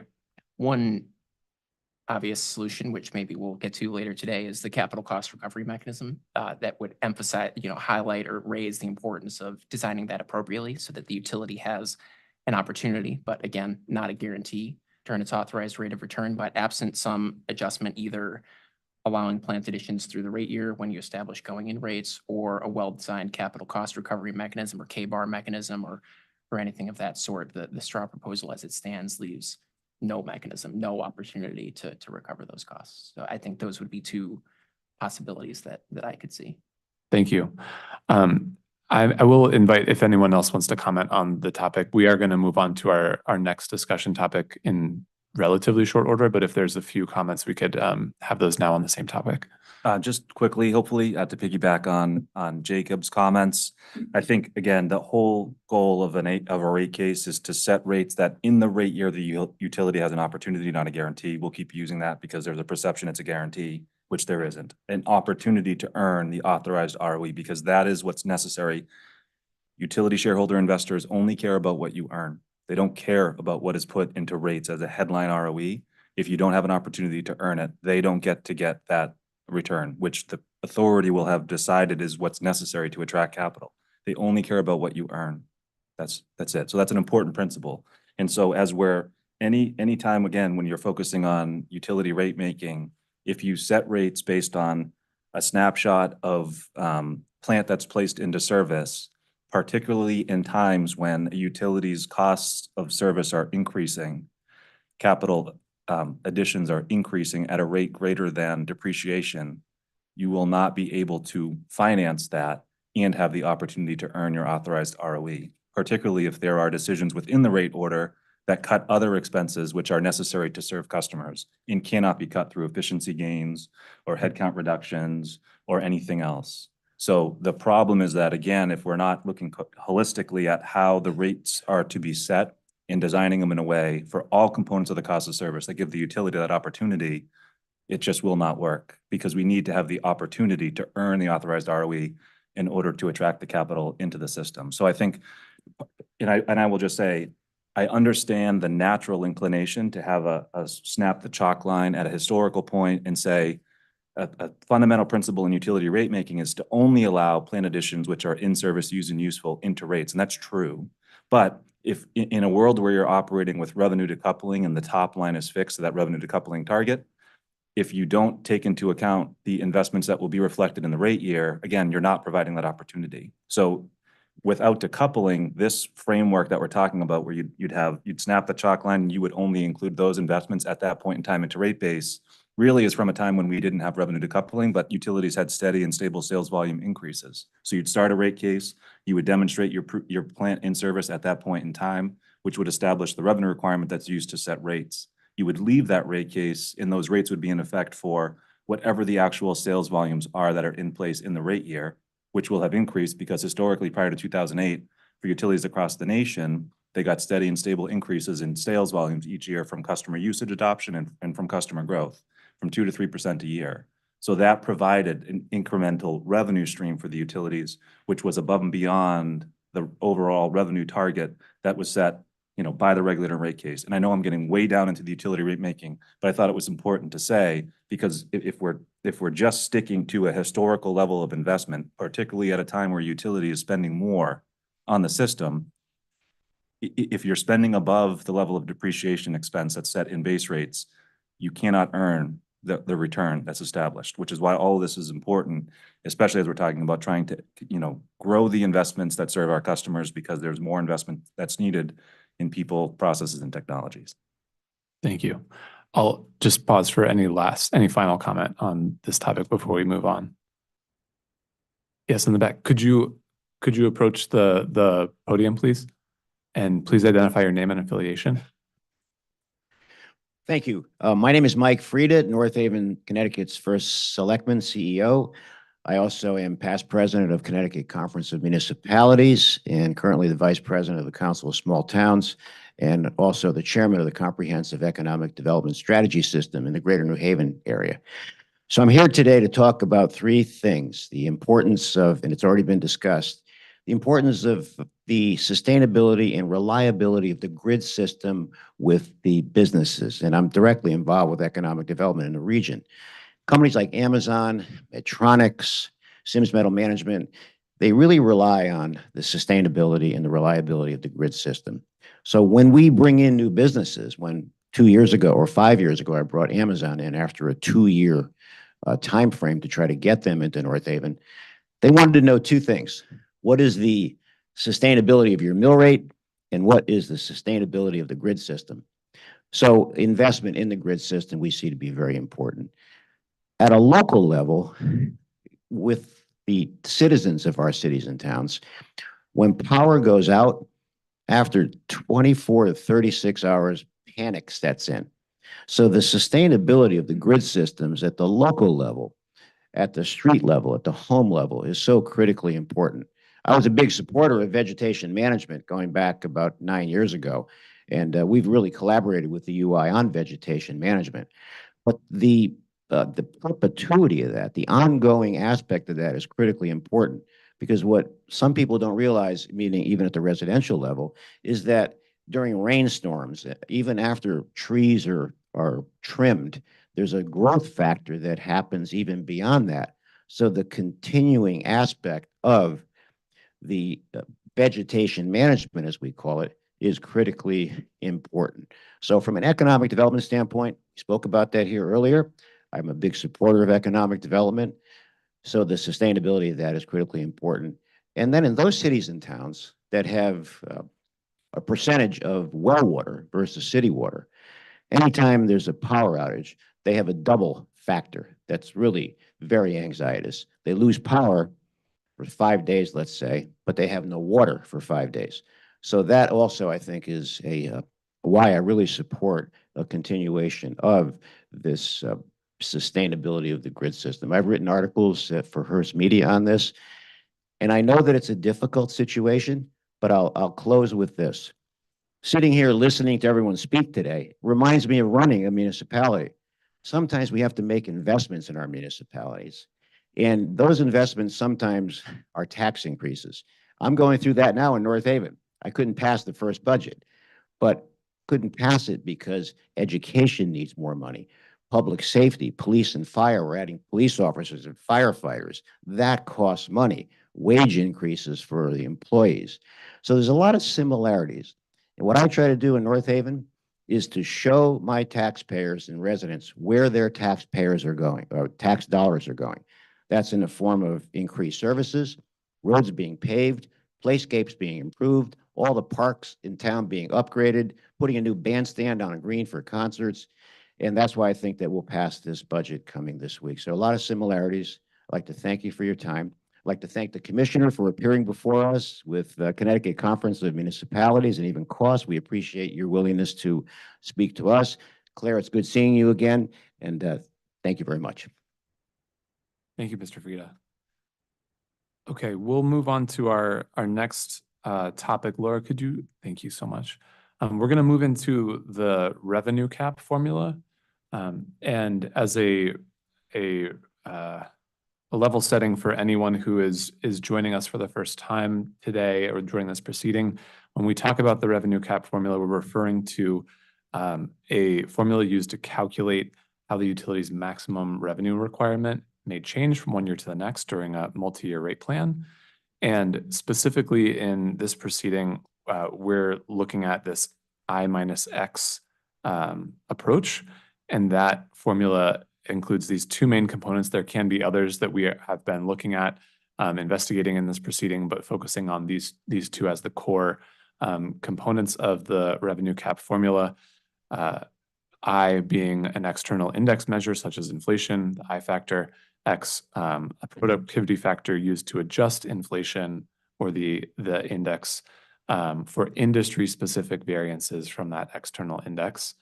And so accordingly, the going-in rates, which we were just discussing for operations and maintenance costs and for capital additions, are then inflated or adjusted rather by the I minus X formula, inflation less this productivity factor. So just a quick comment there to level set on what we're referring to here. And then Laura, if you could go to the next slide, please.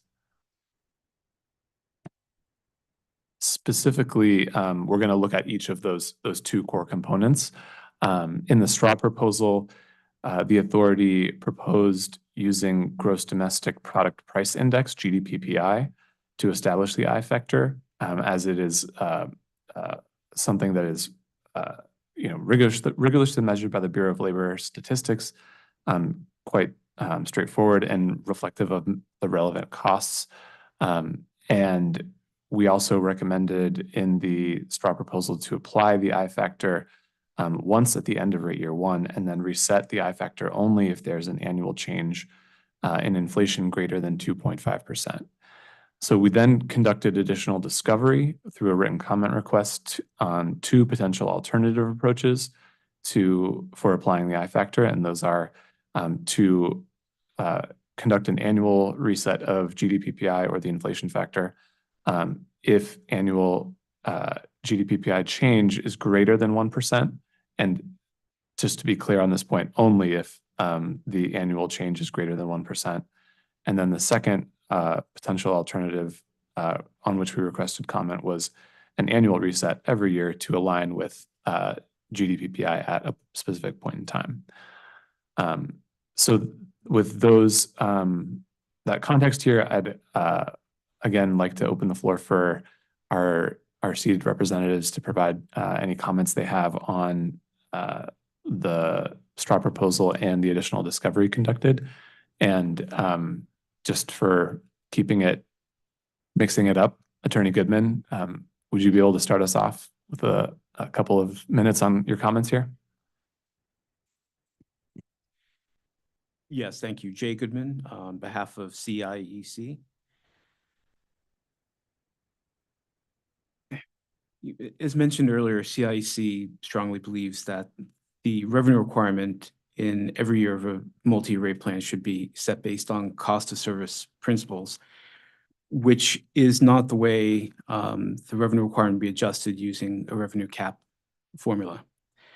So we have not, I think we've offered comments on elements of the proposals, but haven't necessarily endorsed a revenue cap formula or offered suggestions because of our concerns that moving off of rates based on those cost of service principles kind of puts you into some territory that we're not comfortable with in terms of understanding how rates and revenues they generate actually relate to the utility's cost structure and its revenue requirement, and understanding the extent to which we might be over or undershooting the amount that the utility should have to cover their costs and have an opportunity to earn their authorized return. So I understand that answer is not necessarily constructive and helpful for the question you were asking, but that is kind of our thinking on the subject right now. No, I appreciate that. And we'll, during the discussion, may come back to you with a further question there. Thank you. OCC, Attorney Wheel, would you comment next, please? Sure. It's specific to the two options. And the I factor in general. I think this is meant to be sort of a guide on some of the using the straw proposal and the recent discovery conducted on the I factor. But if there are sort of variations you want to also raise related to the I factor, please do so. Sure.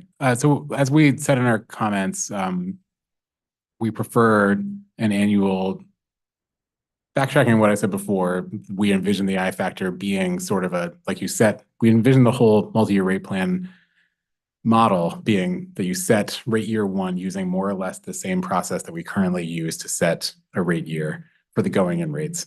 And then moving on from that, you adjust from rate year one to rate year two to however many rate years you want in your multi-year rate plan using the ARM, the attrition relief mechanism, which is the first, as you said, Mr. Kramer, the first component of that is the I factor. So the issue that we raise with respect to these two different options is the first, as we understand it, I think it was the first one. Yes, the first one, which is sort of a setting a sort of zone around the GDPPI. So deciding whether or not the I factor will adjust a particular rate year based on the percentage of annual change. Our concern with that is just that it seems that it would be departing from what I was talking about, I think at the beginning of this meeting, the notion that we're trying to get as close to accurate as possible. So, which is a little kind of diluted by the fact that sort of what we're trying to do with a multi-year rate plan is depart from the level of accuracy that you're trying to get for going in rates. But what we're trying to do is simulate the experience that the utility is going to have in its actual costs, but at the same time, open the door to providing the utility with the incentive to seek out efficiencies on its own, getting back to what we were saying before. This is sort of a maybe indirectly responsive to Attorney Goodman's comments about using the I factor as opposed to kind of just using specifically forecasted rates. What I'm getting at here, though, is that option one, setting that sort of zone one way or the other around the I factor, seems to intentionally make some wiggle room around that model. And it ultimately, from our perspective, places risk one way or the other, either on the utility or the ratepayer. It's sort of depending on which side of the price index the actual swing goes. So in other words, if you're not adjusting the I factor, even though inflation was lower than the actual change, then that's a risk. Then ultimately ratepayers pay more than they would in the alternative situation. And the same is true the other way, right? So that's sort of the nature of our comment, is that it makes the most sense to us to just apply at the end of the rate year, to apply the I factor as it is, regardless of what the adjustment is from the prior year. And being told the other. Councilwoman, do you want to add, please? Just wanted to add 2 points to that, and in response to Attorney Goodman's concern, we are also concerned about the potential of costs and rates not being aligned, and want to ensure that that this doesn't result in the counter result. But I think that's why we've also incorporated annual adjustments, or I think we recommended frequent adjustments, and cited to Hawaii, which has annual, to ensure that we haven't gotten too far away from that cost rate connection. And then also off ramps, if this does, produce unanticipated results, we have a way of bringing everyone back together to reevaluate.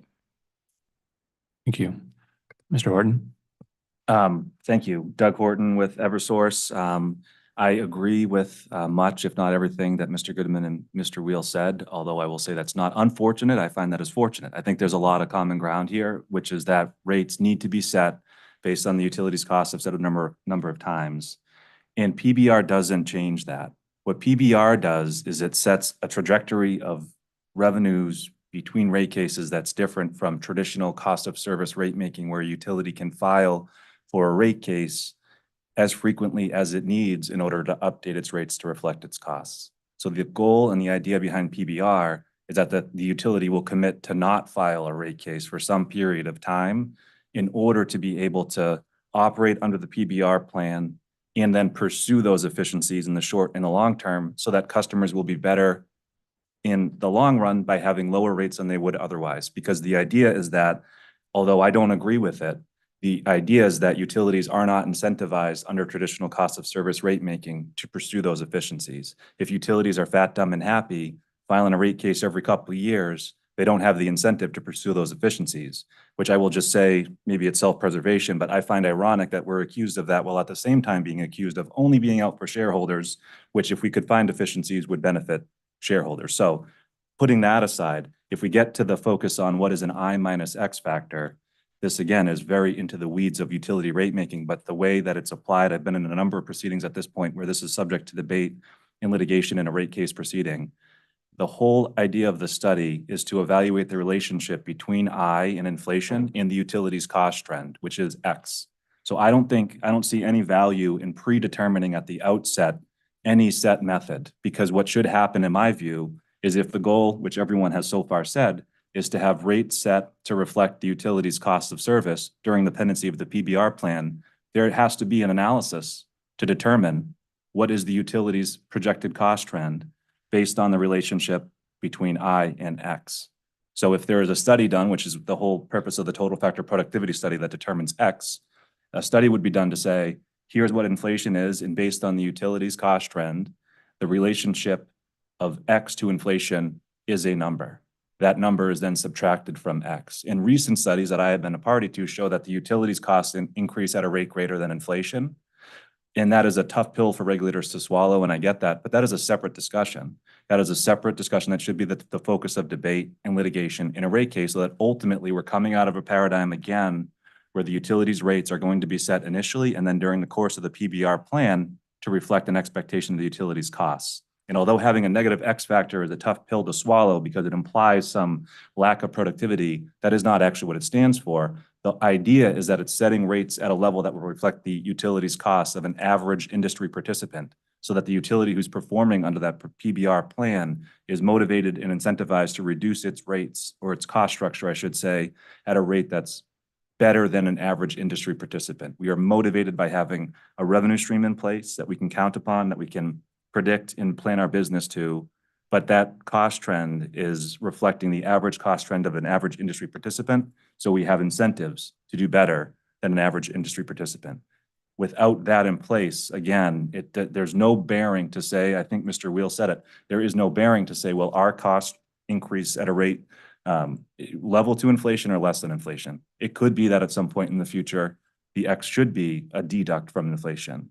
And there's no reason right now to decide or predetermine what that ought to be. As it relates to the options on the table, again, I don't see any of them as being a valid application of the principle that I said, in particular because if our costs, if we're applying inflation and inflation is meant to reflect costs, impacts on our system and our cost of service, we shouldn't be sticking with it at the outset or only allowing that to change if it changes by a certain percentage. It should be reflecting the costs that we would be incurring as well. Because again, the whole idea has to be that rates reflect our costs. Thank you, Mr. Horton. And Mr. Rams, do you have any comment on the inflation factor and setting it in under these two different alternatives that were also explored through our written comment requests? Also not a CPA. No comment at this time. Thank you. I'll go to Mr. Hurwitz and then over to you, Mr. Rothenberger. Jacob Hurwitz here with UI, and I agree with a lot of what's been said, and candidly, I don't have much new to say beyond what UI has already put onto the record through written comments and discovery responses. But I'll say our position is that I alone is insufficient and is going to be insufficient to set rates that reflect the utilities costs. We've provided some analysis both in prior technical meetings and in written comments now demonstrating that utility-specific cost indices such as the Handy-Whitman Index have escalated much more quickly than utility costs. So using us, and we say that not to propose something other than GDPPI per se as the measure of the I factor, but rather to highlight that that means it's extra important to get the other elements of PBR right so that the overall plan hangs together and provides the utility an opportunity, but not a guarantee, to earn its authorized rate of return and deliver the performance our customers expect. Those other elements of PBR, as Mr. Horton said, include a total factor productivity study, a capital cost recovery mechanism, and all of the other elements we've been talking about. Also agree with Mr. Attorney Wheel that failing to adjust the I factor for actual inflation poses risks to both the company and its customers. For us, the risk is that the actual inflation rate exceeds the rate reflected in the multi-year rate plan revenue cap formula, leaving us without a reasonable opportunity to recover our costs. For customers, again, as Attorney Wheel said, the risk is that the actual inflation rate will be less than the inflation rate reflected in the utilities rates, and as a result, they paid for costs that they didn't need to. Lastly, UI does not see any reason to lock in inflation. Inflation, we have as does the Connecticut Light and Power Company, UI has a revenue decoupling mechanism or an annual rate adjustment mechanism filing, which provides plentiful opportunity to adjust rates to reflect actual inflation. And if the utilities are going to do the inflation analysis anyway, each year, it would be quite simple to add a work paper to an exhibit in that filing illustrating the calculation of the actual inflation adjustment. So we don't see it as any more administratively efficient to not do that adjustment. Thank you. Attorney Rothenberger. Thank you. Well, while it may be difficult to parse out from the transcript, I think I'm hearing a fair bit of consensus around this, and I think I will join in. Contrary to what some may think, while we want lean utilities, we do not want to starve them. So we also think that the annual reset to reflect actual real world conditions makes the most sense, both from a customer perspective and probably from the utility perspective. We don't want rate shocks to customers because we know how they react to those. So smoothing those out annually makes a lot of sense. And we also don't want the utilities being in a position where they're deferring necessary investments. Of those two proposals, the annual reset seems to make a lot more sense because it addressed that sort of fundamental issue of regulatory lag in the rate issue. Thank you.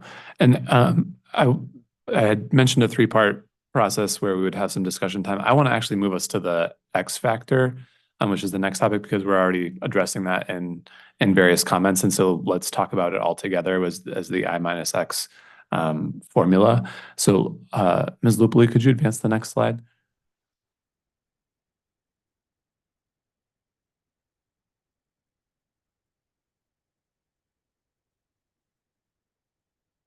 Thank you. Okay, so for the X factor, which we've already sort of defined earlier, and you've heard some commentary on in the straw proposal, it did contemplate setting that to, I'm sorry, let me skip ahead in my notes. It did contemplate excluding the X factor because of much of the commentary and evidence in the record had been discussing the complexity and detail and intensive process that it can take to establish such a factor that then also can be more subjective and not always a clear X factor that's uniformly agreed upon. So in the straw, we did recommend excluding the X factor. We then conducted additional discovery looking at other potential methods of setting the X factor to adjust for industry-specific productivity or variances in cost. And those were looking at a total factor productivity study, TFP, to determine the X factor, including the X factor, but setting the value to 0 until some further analysis could be conducted.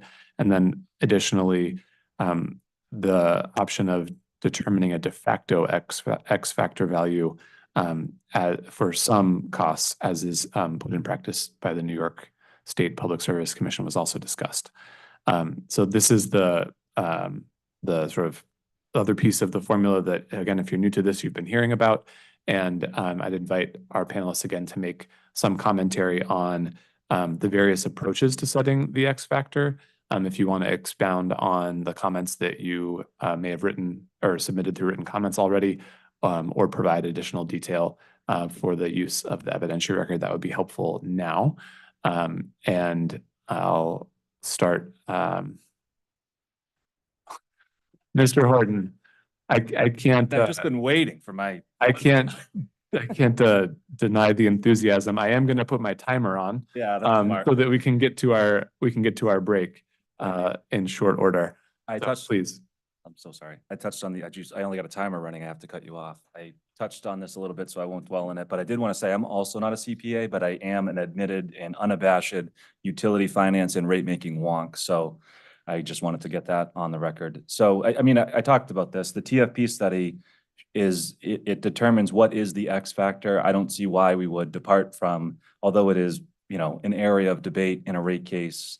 The idea, just like when we're setting ROE, is to figure out what is the necessary level to attract investment. That's when we're talking about establishing ROE. The idea of the X factor is to try to figure out what is the level of trajectory of change in the utilities cost structure relative to inflation that will occur over the PBR plan. That's the whole idea. And there's a lot that goes into it. I've been, like I said, involved in a number of rate cases where this is the subject of debate, and there is controversy around it. And there's also a difficult decision when currently the X factor has proven to be negative because utilities costs are increasing at a rate greater than inflation, particularly when inflation has been low.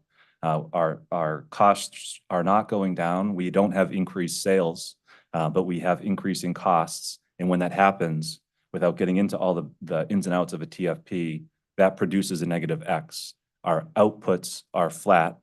Our inputs are increasing and our outputs are flat. And so the result of those two things coming together says that the X is negative relative to inflation.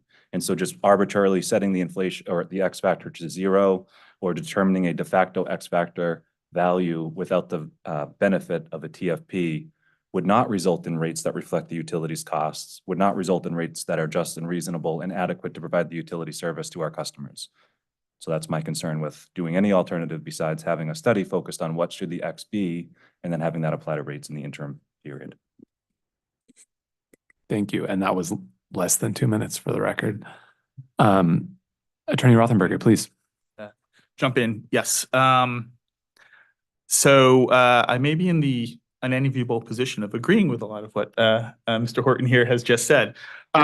We did actually recommend for the first multi-year rate plan establishing an X factor of 0, but sort of as a placeholder. The reason for that recommendation was we didn't want to lose the importance of having an X factor being part of this formula, and recognizing the complexity of doing a total factor productivity test. Figured it was a short-term way to highlight the importance of getting to the appropriate X factor without setting it aside altogether. So I think to that extent, we agree that the X factor is a very critical piece of this component. We probably may disagree about the desirability or what a negative X factor means when you are actually plugging it into the formula. And we've seen that in Massachusetts and other jurisdictions. But that being said, we do think that this is an important element of the overall formula. Easy for us to say since we will not be the ones tasked with producing this. But it's also important to bear in mind that the results of these are unlikely to be one single number. The research that we've done, different TFPs will produce different results, likely a range. So there is no magic number, I don't think, when it comes to the X factor. And it does provide a guide, I think, for the authority in setting the X factor, but it's not necessarily the magic number. Thank you. Mr. Hurwitz, I'll go to you next. Jacob Hurwitz here with UI. I would echo a lot of what Mr. Horton said. And also stop characterizing whether agreement is good or bad. We don't think you can just summarily dismiss the X factor because it's complicated. Rate making is complicated. But when you analyze utility cost trends as compared to inflation in the broader economy, there's clearly a difference. And simply ignoring that because of the complexity or the controversy isn't giving us the best chance to further the various priority outcomes Pira laid out earlier in this proceeding. And it's not giving us the best chance to deliver high quality service to our customers. So we think a total factor productivity study should be conducted to measure differences between the utility industry and the overall economy. And rather than rehashing what has been said before, I'll talk about the New York example and a little bit further because UI has some affiliates who operate in New York. We've talked previously about the importance of the PBR plan hanging together. And I think there are some material elements of those New York proceedings resulting in de facto productivity adjustments that aren't present in the PBR plans being contemplated here. For one, those rate proceedings are almost uniformly resolved via settlement agreement, which involves the parties agreeing to the totality of the rate plan, not with all of the puts and takes inherent in settlement negotiations. So extracting one particular element without paying consideration to all of the other considerations that went into establishing those rate plans. We're not sure that that's appropriate. Examples of other elements of those rate plans in New York that are not present in the PBR plans contemplated to date in this proceeding including forward-looking plant additions and rates. There are a suite of reconciliation mechanisms that are established in the joint proposals approved in those proceedings, including reconciliation mechanisms for capital, for the number of FTEs, for certain incremental maintenance activities, for certain environmental costs. And to my knowledge, that level of cost tracking has not been contemplated in PBR. And so I think you take all of those puts and takes of settlement together, and we're not sure it's appropriate to extract that one single element of the rate plan and lose the context of the rate plans overall that were established in proceedings in New York. Thank you. Attorney Goodman, would you like to comment next? Yes, thank you. Jay Goodman for CIEC. I think responding first to some comments on the de facto productivity adjustment, which we had recommended. Again, recognize it's a proxy value. It's just based on the assumption that there's some amount of efficiency that utilities should be able to achieve during the rate year. And it is usually a relatively modest amount. So I think it's not expecting much from the utility, but to achieve approximately 1 to 2% efficiency on certain labor-related expenses. In terms of the differences in the rate plans and regulatory setting in New York versus Connecticut, I would agree with Mr. Hurwitz that there are significant differences. However, the de facto productivity adjustment is a standard feature of rate plans, whether those are adopted through litigation or negotiation. In other words, even the cases that are fully litigated and not settled, they include the same productivity adjustment. So it's not merely a product of negotiation. For the other options, CIC hasn't taken a position. Frankly, we're not familiar enough with the how the total factor productivity study has worked in other jurisdictions and options around how to conduct it or incorporate it into it here. And our concern is that with the revenue cap formula, which I don't mean this pejoratively, but it's just an easy way for me to think of it anyway. It seems that the approach is to try to set proxy values for different components of what we currently do under a more cost-based rate setting process. And it's hard for us to start getting our heads around how using first how the total factor productivity study would actually work and what results would generate and how that would impact rates, but also in the context of a new structure that's being designed that I think when it's actually complete, assuming we move forward with it, is going to be probably unique in the nation as compared to how PBR has been implemented in other places, which is fine. Connecticut has its own unique set of circumstances that we're trying to develop this for. But the point is that there are a lot of moving parts, a lot of new pieces, and a lot of uncertainty as to how all this will hang together. And it's hard to, at the outset, reach that determination where we have any confidence to say that the TFP should be or is an appropriate way to account for that inflation, and so how that should be conducted.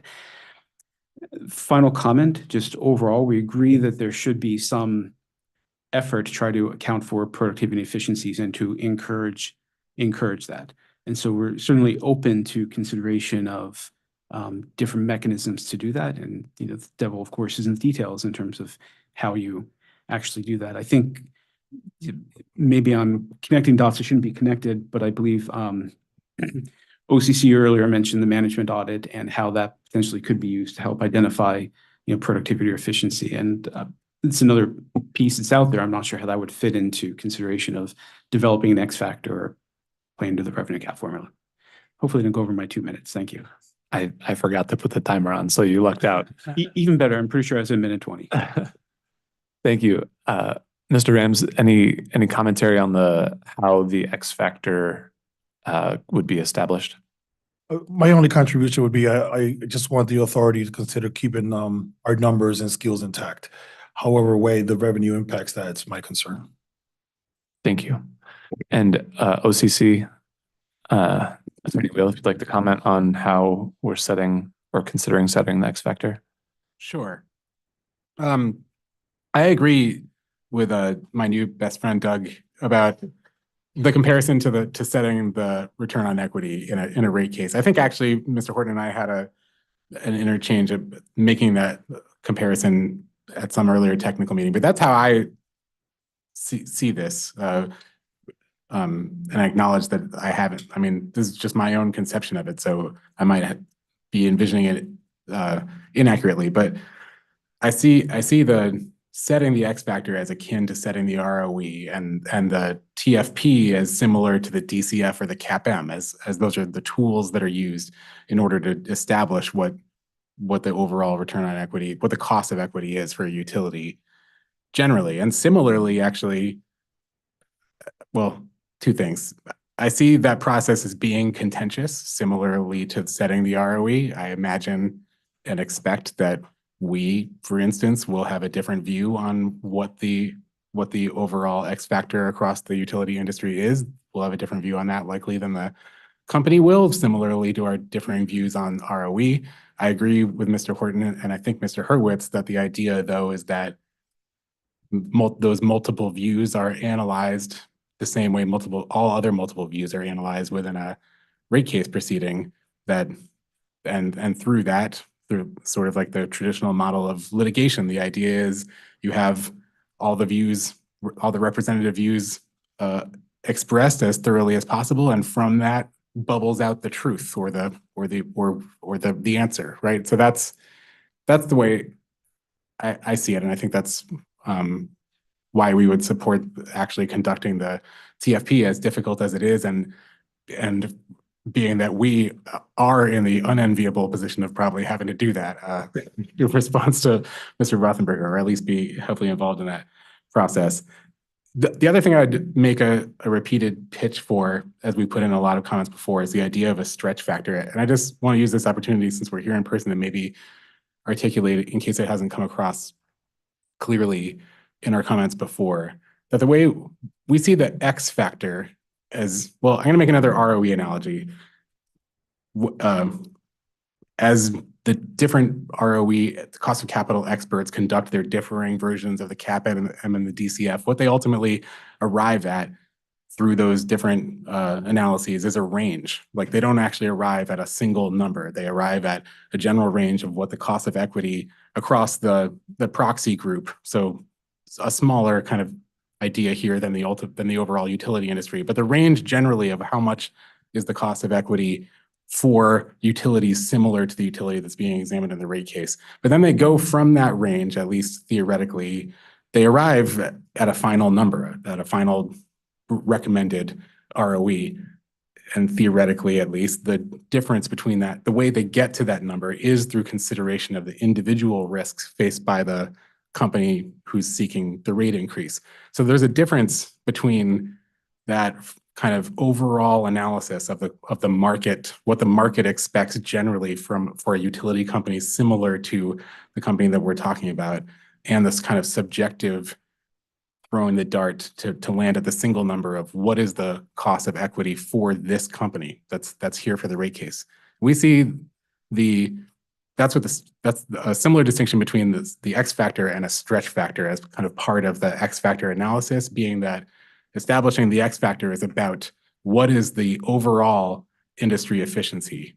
What's the difference, as Mr. Horton said, between the overall rate of inflation versus how the utility industry across the entire industry experiences the impacts of time, essentially, the time impacts on cost. Attorney Wheel, I'm sorry to interrupt, but speaking of time, Yeah. I'm gonna leave it there for the opening comments, but I did have a follow-up question for you and for others to comment on as well with respect to the various methods that were contemplated in the written comment request. We had a specific prompt around the ways in which total factor productivity study may be conducted, and among those areas that we asked for comments around was who would be conducting this. And we've already had a lot of exchange in the proceeding about the time and resources involved in doing so. And so my question is, as has been discussed in the comments, if it's something that's taken up in the rate case, a future rate case under a PBR framework, who's proposed to complete the total factor productivity study? And in the interest of efficiency, right, if that's another one of the overarching themes and goals that we're working toward, how do we work to find a way that it can be a process that's as efficient as possible? So Attorney Will, you were speaking, and I will start with you, and I will invite others to comment on that as well, please. Sure. I think we had comments on this that I don't know. I mean, someone's got to do it. I think I don't know that it's something that should be decided, and it makes sense to be decided here. I don't know that it matters specifically in terms of like how you get to the answer, who conducts the study, because again, I think what I envision the way it works is that there's going to be a proposal that's ultimately tested through the process of the rate case. So I'd be open to other thoughts on it. I think Consumer Counsel Coleman might have a thought. I'm gonna bail Attorney Wheelo on that because I don't think he wants to commit our agency to something without us fully thinking it through. And I do think, we did acknowledge we hedged a bit in our comments there and have had some internal discussions. I think, if we do envision that the utilities would present one, as part of their proposal, and we do believe it's very important to have, the question is balancing multiple perspectives versus that efficiency goal, right? These are expensive. If we were to do one, we'd likely need a consultant. If you were to do one, if Pura was to do one, I imagine you might need the same. Does it make sense to have both of our entities do it for the sake of multiple perspectives? Balancing that against the cost might be an individual case-by-case basis. Or we might, at OCC as the consumer advocate, might suggest that Pura as the default is the entity that produces one, but we'd want to reserve our ability to challenge that as well and present other alternatives. So it is a difficult question that, we clearly didn't present a clear proposal on, but would be open to hearing how the authority views it, as well as other stakeholders, that the right balance to strike there. Thank you. Any other comments from the group on the question of sort of the mechanism for how it's done, who is doing it, and a way to find an efficiency there? Doug Horton with Eversource. I agree again with what Tom said. It is subject to debate in a rate case. You can have different perspectives. I don't see how, and I'm not a lawyer, but how Pura could undertake a study and then be the decision maker on that study. I could see that as being a conflict, but certainly, maybe there's a better way than having the utilities file and the other parties have to undertake their own studies, because it is complicated. It is not at all intuitive. I've been through it, like I said, multiple times and still only understand it so much. So just wanted to offer that. A follow-up question, just in light of this piece that certainly no one is deciding anything in this meeting, but just for maybe to put out as a question for commentary from this group, if any one participant is producing a total factor productivity study, would it satisfy both efficiency and sort of transparency to have a study that's open source, for lack of a better word, where something is produced sort of fully transparently, that any party could look at all of the inputs and the methodology and be able to work with that, just as a way to sort of put out a potential option? Thank you. Jay Goodman for CIEC. Your question actually goes to something that I wanted to comment on in response to the earlier prompt, that if a study is conducted, I think that transparency is going to be critically important, so that if the study, for example, whether a study is just conducted by the utility or there's an additional study conducted by some other entity, I think all the studies, it'll be very important to have them be transparent and open so that any party can dig into it and really understand all the inputs and assumptions and how the whole thing is put together, so it can really be tested and scrutinized. I think absent that kind of transparency and again, ability to dig into it, it's going to be more difficult for it to provide any comfort that it's providing useful information to feed into how rates are going to be set. I think also, especially in the early going, if the decision is made to proceed with the TFPs, that it'll also be important to have some sort of expertise. I think that it will be, we've heard that it's a complicated and it's going to be a contentious, the subject of a contentious discussion, most likely. And the utilities have the resources to prepare the study and to really advocate the findings in it. I'm not sure what other party would be able to do that. And presumably will have to be consultants involved for the state agencies, if not other interveners, to also be able to respond appropriately to the study. Last comment, just responding to one very specific comment regarding who could conduct it. If the authority trial staff is completely separate from the decision-making side of the house, I think that it would not be inappropriate for trial staff to be a party that is hiring a consultant to produce the study. Thank you. Mr. Rams. Moses Rams, Utility Workers Union. Just a follow-up question, more out of curiosity. I hear about productivity and efficiency studies. Who would pay for these studies? And who would then qualify or quantify the end result of the studies?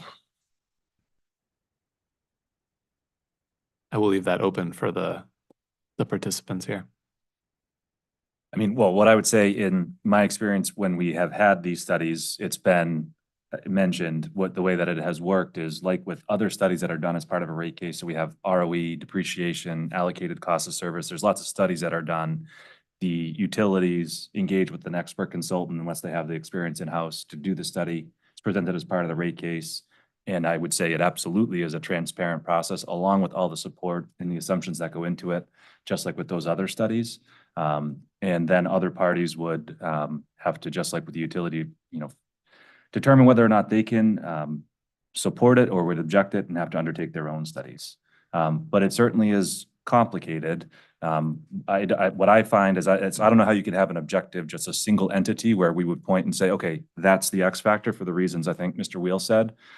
You'll hear debates about one-Haas-Shea versus geometric decay. Way over my head. I mean, this is stuff like it's a science that you need an expertise in, to be able to understand. So that's all I would say. And there's subjectivity, just like with ROE. What are the peer group utilities? How far back do you go? How do you apply historical to forward-looking analysis? There's a lot that goes into it. So I don't think you're going to end up with a spot that you can just have one study done that everyone is going to come around and agree to. But I certainly support the notion and the idea of having all of the assumptions transparently put out there with all the support behind it, just like honestly we do with everything. We have nothing to hide. I'll just, on behalf of UI, toss in our agreement with the importance of that study being transparent and understandable, auditable, tested through discovery, et cetera. I've never done a total factor productivity study myself, but like Mr. Horton and everyone is saying, I would expect it to be like return on equity testimony where an expert makes recommendations, submit testimony or a report of some kind, explaining what they did, and then providing the work papers or exhibits that provide enough information to follow along. A phrase I've used a lot internally, which some of my staff have grown to dislike, is that we should walk the reader down the golden path.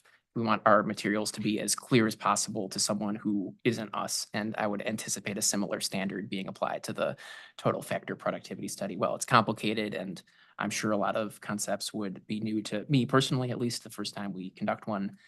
My expectation would be that the materials filed by the utility in its initial filing in a rate case would explain how the study was conducted and provide sufficient information to, do all of the things everyone has talked about, making sure it's understandable, auditable, opportunity to test or discovery. If another party or intervener would like to conduct their own total factor productivity study, of course, that would be in bounds in our perspective.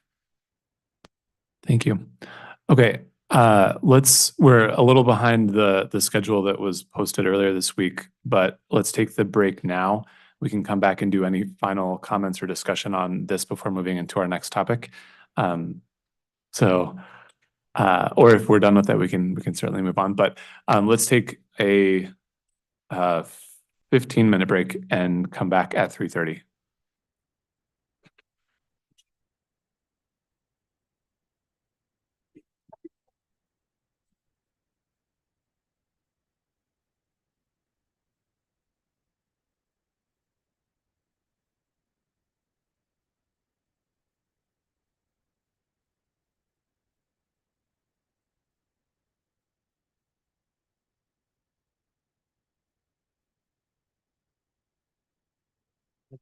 The wrong cover.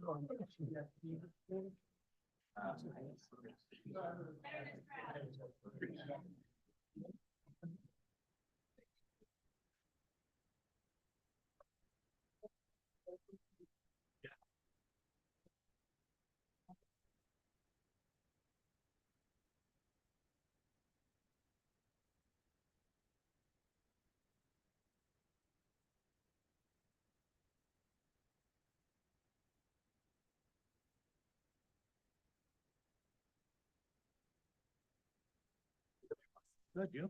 Good. Get to see you twice this week. This is great. Yeah. Am I off to date on my obligations? I believe so, yeah. There we go. It's good. Everything that. Oh, I'm sorry. Hey. Yeah, oh, hey. Okay, so I'm Andy.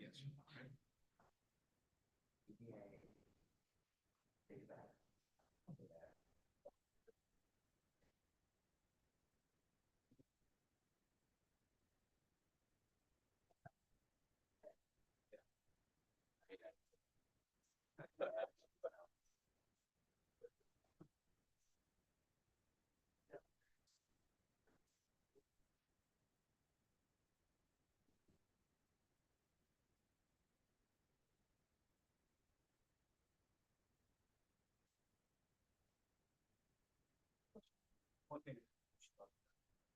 But I thought this. Oh, yeah. It is.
You should have been a motion.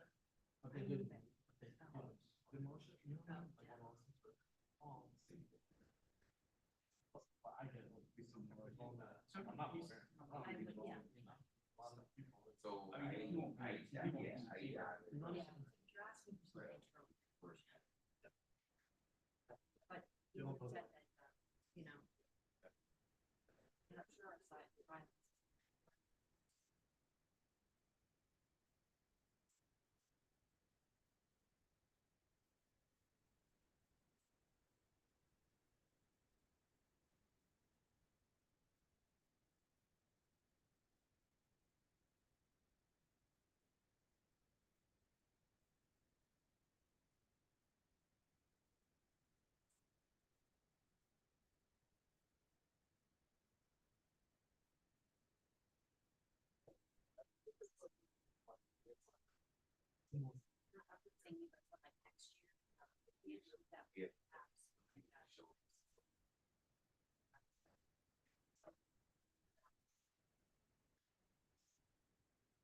But maybe that's, I mean, I'm just saying, like, it's almost like somebody, not you, needs to go through with it. Yeah. Some of the schools too. It's like when I get to be. It's like I'm not.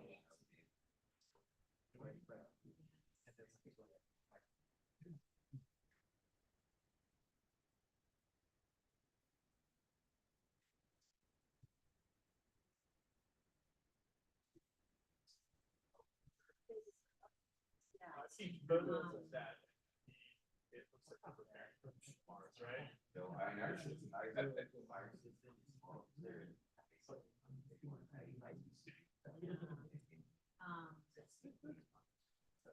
Yeah, but I guess, like, when the system issues. Nobody's going to die. That's I'm just saying rule. More efficient. Yeah.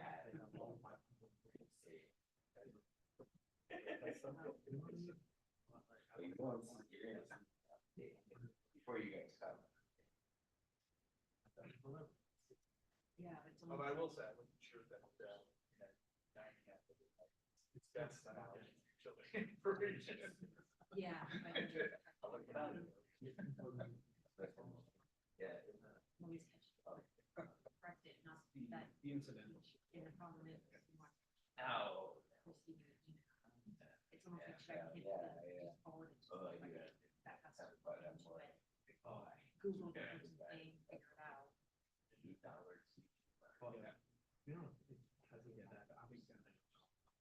I hate to, it's almost like a pet peeve for somebody. Not like somebody needs to double check. And almost create a spreadsheet to share with her niece. She just. So we're both. Yeah. It's different and. There was rumor.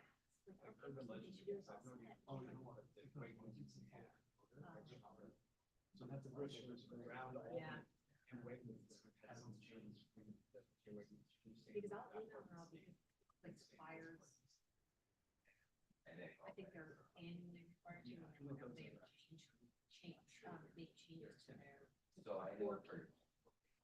And two of the people, one of the people ends up knowing, oh, yes, that's, one of the people end up in all the actual supplier documents, that supplier, plus all the, what I call the omnibus supplier. The shop. Yeah. Shop. Yeah. Just to go in. I don't know.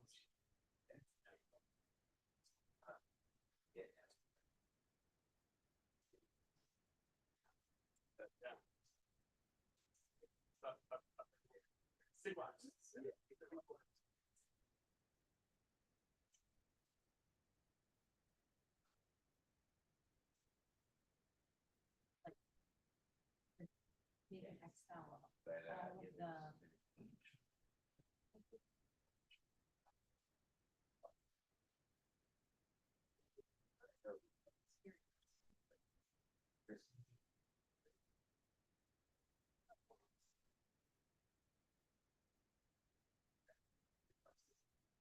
Yeah, I have the issue with,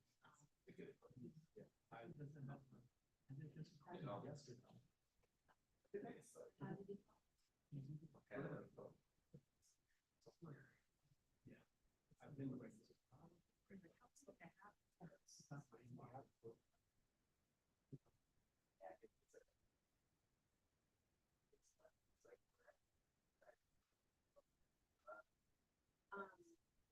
Yeah, and I had a similar, which I probably shared back.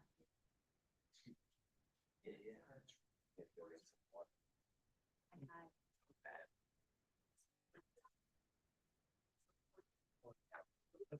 Gave me all this like. love. I remember getting.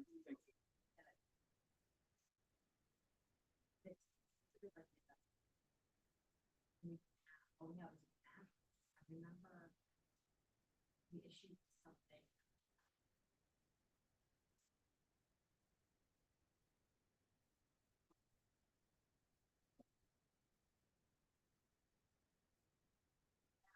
And so I remember. Pulling over, you know, that's. Remember it's supposed to happen anyway. And then subsequently. It wasn't much. But yeah, it's like, if you don't know, if you never worked here, I didn't know, you'll automatically just spit it out. Because we used to mail it. But I used to get, 'cause I think I would get every, like not, I would get everything in local water.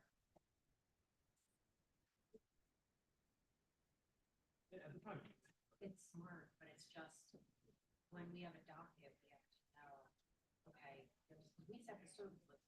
We have a service list, we have a couple people and one person, we remember, needs to be mailed. That's a pain, who lives there? No.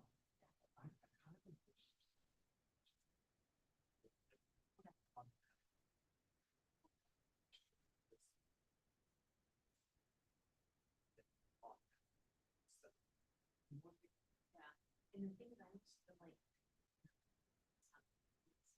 It creates a service list and give somebody, like, just as a reminder, especially if there's new, just an FYI, I populated the service list.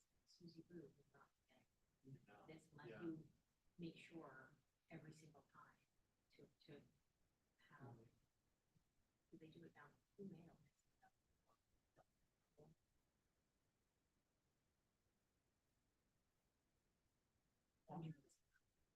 They have to mail out all the decisions, right? Don't they have to send those?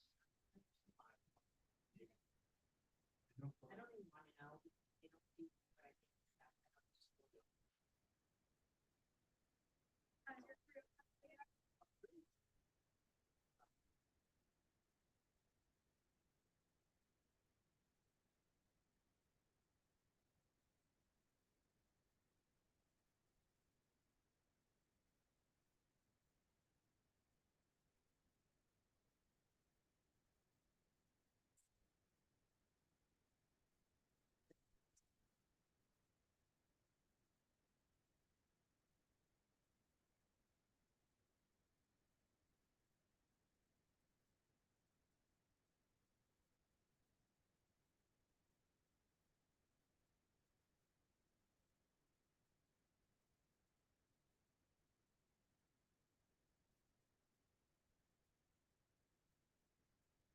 People are really going to the last minute. Yeah, I know, seriously. 2 minutes, folks.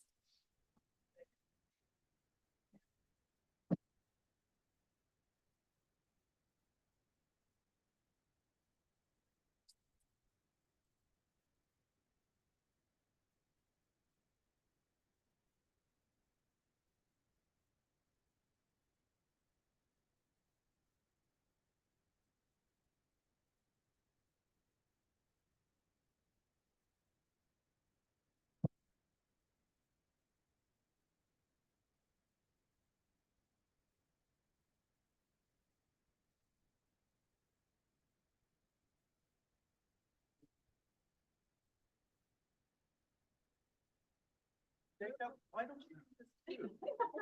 Come on, man, at least a tie. Do you have like a separate house that you keep all these in?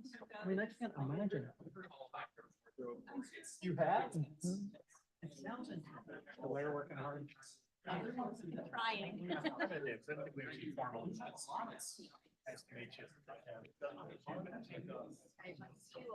You know about that? No, when did that happen? Sometimes you go, yes, let's do that.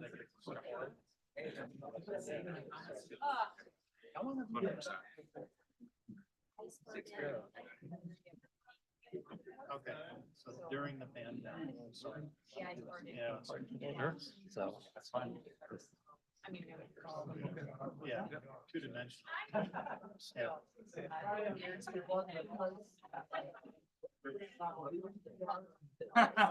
Oh, okay. Well, I work. Okay. Oh, okay. So I would.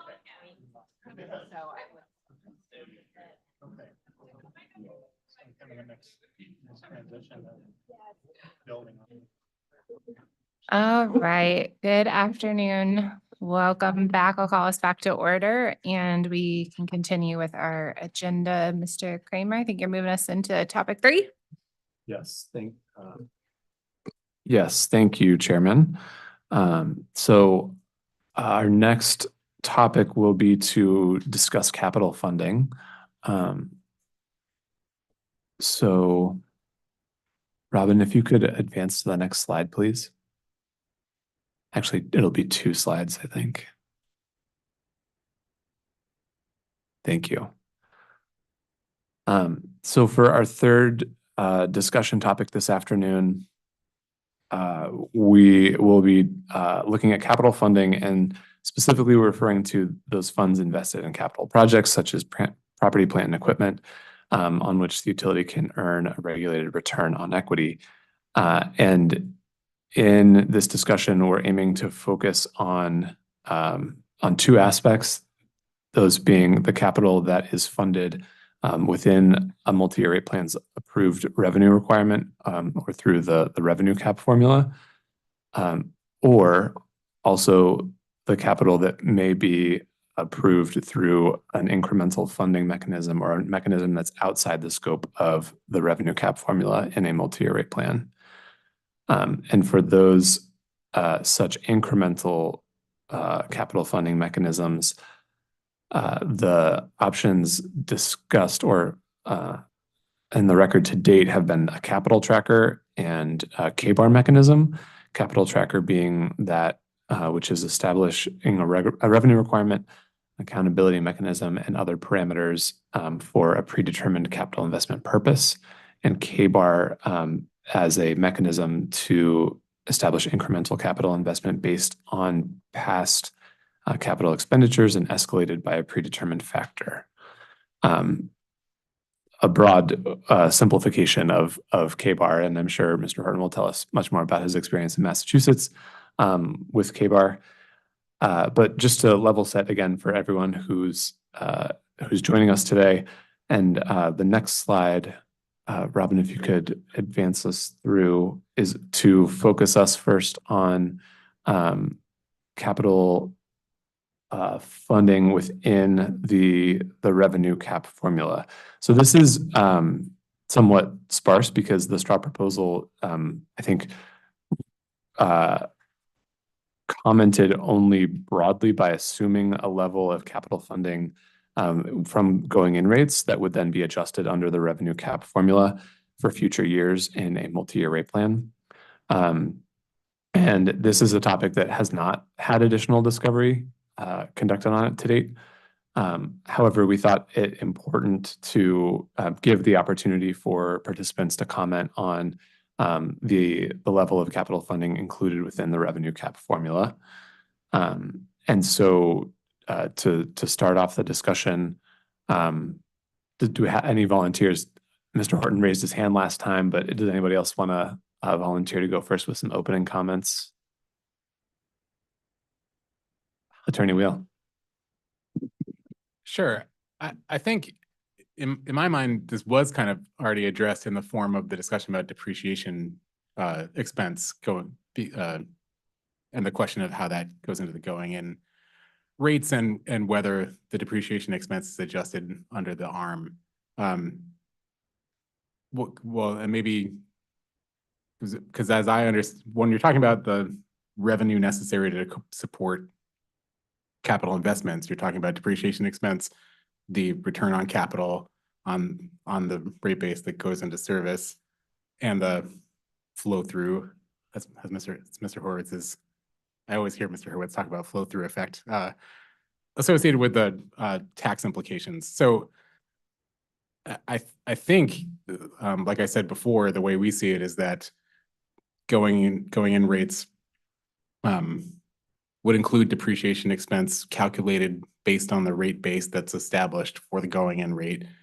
You would also kind of separately establish the cost of capital through the process I was talking about a minute ago, and that would be applied across rate base as it is now.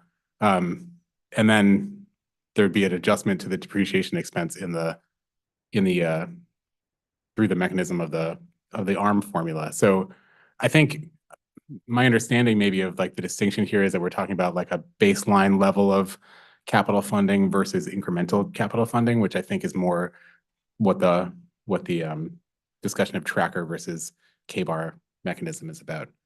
So that's just my introductory comment about this particular slide. Thank you. Mr. Hurwitz, would you like to comment next? Sure, and I'll focus my comment on clarifying that in UI's view, there isn't really capital funding in going in rates, at least not as contemplated by the straw proposal. By cutting off plant additions as of the close of the evidentiary record, we're, essentially prohibited from earning our authorized return if we were to continue investing in the system. And so I don't know that there is a baseline level of capital funding reflected in the straw proposal. At least I don't understand how there could be. So we think the implementation of some form of capital funding mechanism, and we're open to discussing whether that takes the form of a K-bar or a capital tracker. We're open to discussing that further, but some form of capital funding mechanism is necessary to the success of the overall PBR framework in our view. And our most recent set of written comments on May 15th outlined some specific parameters that might entail, like when the filing would be made, the information that would be included in that filing, how we would provide a forecast looking out 5 years into the future of our capital spending as part of a base distribution rate proceeding. And I think the current set of Connecticut standard filing requirements require us to file something along those lines through Schedule F7. And, the review cadence and how that would work its way into rates. We outlined some specific proposals in that regard in our most recent set of written comments, but, hearkening back to rates must provide an opportunity, but not a guarantee for us to recover our costs and earn a fair rate of return. It's not clear to us how PBR could do that absent some form of capital funding mechanism, at least not in any form that resembles what was in the straw proposal. Mr. Rams, please. Moses Rams, Utility Workers Union.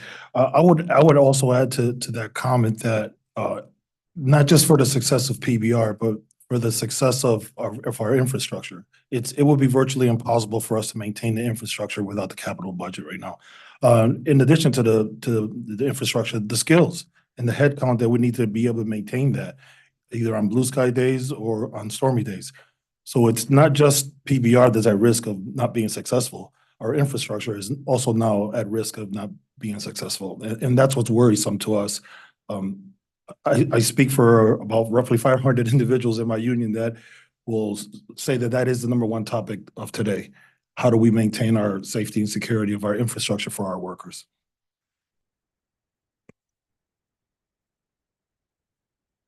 Mr. Horton. Thank you. Doug Horton with Eversource. So again, just like with all other elements that we're talking about, my view is that we need to be devising a PBR framework that provides us with an opportunity, but not a guarantee, to earn our authorized ROE in any given year.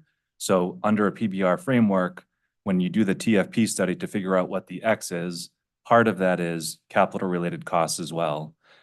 So I've mentioned in other jurisdictions, it's been a tough pill to swallow for the regulator to accept the fact that utilities costs are increasing at a rate greater than inflation. That results in a dynamic where the X is negative. So you end up with inflation plus something else. And oftentimes regulators look at that, and again, it almost implies that there's a lack of productivity or efficiency, which it doesn't. To respond to some earlier comments, in addition to the TFP study, you do generally also do a cost benchmarking study to figure out, is that particular utility efficient or not? Should they have an additional deduct from the formula that would reflect whether they are efficient or not? But all of it needs to be based on science and a study that determines what should be the cost trend in the industry, of the industry that should apply to the utility that you're setting rates for. As it relates to a capital funding mechanism, you know, PBR is like alphabet soup. There's all these letters that are applied in the formula. And maybe there are some jurisdictions that haven't accepted a negative X factor, but they have other factors, a Z factor for exogenous events, a Y factor for capital that's not reflected within the I or reflected within the X. The bottom line is you need to look at the whole totality of the rate plan and determine whether or not it's providing utility with sufficient capital. Because again, we don't control the top line of the income statement. PURA decides the revenue. That's a function of the formula. And for us to have the ability, but not the guarantee to earn an authorized ROE, that leaves us with only two other elements of what that formula is: revenue minus your expenses over your equity. So if we're increasing our capital investment and financing it with equity, which all utilities do, the denominator is increasing. And so if we cannot have revenues that increase with that level of investment, the only recourse we have would be to reduce our expenses, either by spending less money on the system in the form of lower capital expenditures, or reducing our headcount in order to reduce the level of expenses under that formula to give us the opportunity. So with all that as a very nerdy rate backdrop, my point is that there has to be recognition if you want the utilities to spend at a level of investment, particularly increasing levels of investment due to cost pressures, aging infrastructure, the need for additional resiliency and reliability, the need for additional integration of DERs or electric vehicles or what have you. All of those pressures on the system, which are going to require capital investment, have to provide an opportunity but not a guarantee for the utility to have revenues that are commensurate with its costs. Otherwise, we will not be able to attract the necessary investment to serve our customers. And I'm happy to talk about the K-bar. That is a complicated animal, but I can explain how that works if anybody's interested. Or we can go out for beers and I'll do that with my new best friend. Only PBR, yeah. All right. Before we get to the bar, Attorney Rothenberger, would you like Mr. to? Kramer, I apologize for not, could I just briefly give my Please, initial comments? open comments, right? I was going to call on Attorney Rothenberger next, but. Oh, no, I'm sorry. Please, go ahead. No, please. My apologies. I thought we were moving on. So please, Charles, go ahead. Mr. Attorney Rothenberger, go ahead. Clearly, I'm not back from the break yet. I'll gather myself while he gives his comments. Yeah, okay, I will keep it brief. I think from our perspective, concern around a separate capital funding mechanism was really rooted in a couple things. You know, one, the idea that the revenue cap is really supposed to bring cost containment pressures to bear on the utility, and having sort of this separate bucket dilutes that somewhat, at least in concept, and probably in practicality as well. And looking at some of the other PBRs that we've cited to frequently in examples, it seemed that the capital funding mechanisms were a little nebulous. And, you know, I don't want to use any pejorative terms, but it seemed like there was just not a very clear, line to the projects, specific projects that the capital funding mechanism was set up in order to support. And look, we're an environmental organization, right? So we understand that there are significant investments in the system that need to be made. You know, we support the expansion of the EV charging system, increased battery storage, DERs. So we want to enable that future. But I think we want to do it in a way that's prudent and that's understandable in terms of how those where that capital funding is going. And it seems a little bit like this almost brings in a forecasting element to capital expenditures moving forward. So a little bit more clarity, and you know, maybe that's something that's just in the details of developing the capital funding mechanism, and that's something that we can discuss. But that's sort of been our concern around this to date. So thank you. Thank you. Attorney Goodman.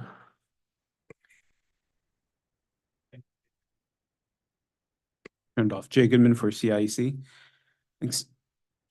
So since he doesn't have a position on which mechanism would be more appropriate, just want to offer more general comments that agree that it is important under whatever PBR structure ultimately is adopted, that the utilities have an opportunity to recover their capital investment for a couple of reasons. One, on the one hand, we think it's important that the utilities have the funding necessary to invest in the system to maintain, if not improve if needed, reliability. Reliability for members of CIC is one of the most important elements, that as well as the cost of utility service. So absolutely want to be certain that the utilities are receiving the sufficient money necessary to maintain reliability. On the other hand, though, we agree that there needs to be a mechanism that imposes some level of cost control, because increasing capital investment does have a direct relation to provides rate pressure, and it's just going to potentially bake in the need for rate increases in the future. So on that, it's not just a mechanism that will incentivize the utility to be more judicious in its capital spending, but we also recognize that there is a level of capital investment that is being driven by state policy objectives. And this isn't any commentary on any particular objective or whether it should be more or less aggressive. However, to support electrification and other decarbonization goals, that alone does drive the need for some level of investment. And I think that in terms of determining how to provide the utilities with the capital that they need to make those investments in their system, it's not just a matter of what mechanism is chosen and sending a signal to the utility to control its capital investment at a level that is actually affordable when it is ultimately is reflected in rates. But there's also need to balance it from the state's perspective in terms of what is being expected of the utility to invest, so that that also is happening at a rate and level that once it ultimately is reflected in rates after the plant goes in service, for example, that it's not itself driving rates beyond what is affordable. Thank you. Council Coleman, you want to add something?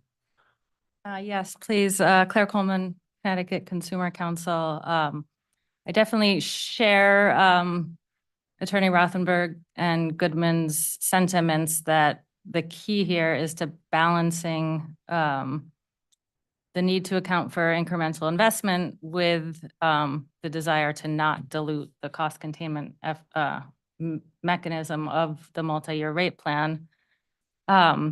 We also agree that, consumers first and foremost, are concerned with not just rates, but reliability and quality of service, and the grid modernization investments that are needed will, I believe in the end, benefit consumers if they're deployed efficiently and effectively. So we do want to ensure that there is a ability to plan in a forward-looking way. And I think that's where this debate around, do we allow for, projections of capital needs in base rates or through a tracker.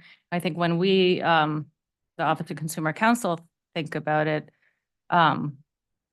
capital trackers or other incremental capital funding mechanisms can be valuable when we don't know exactly how much is needed.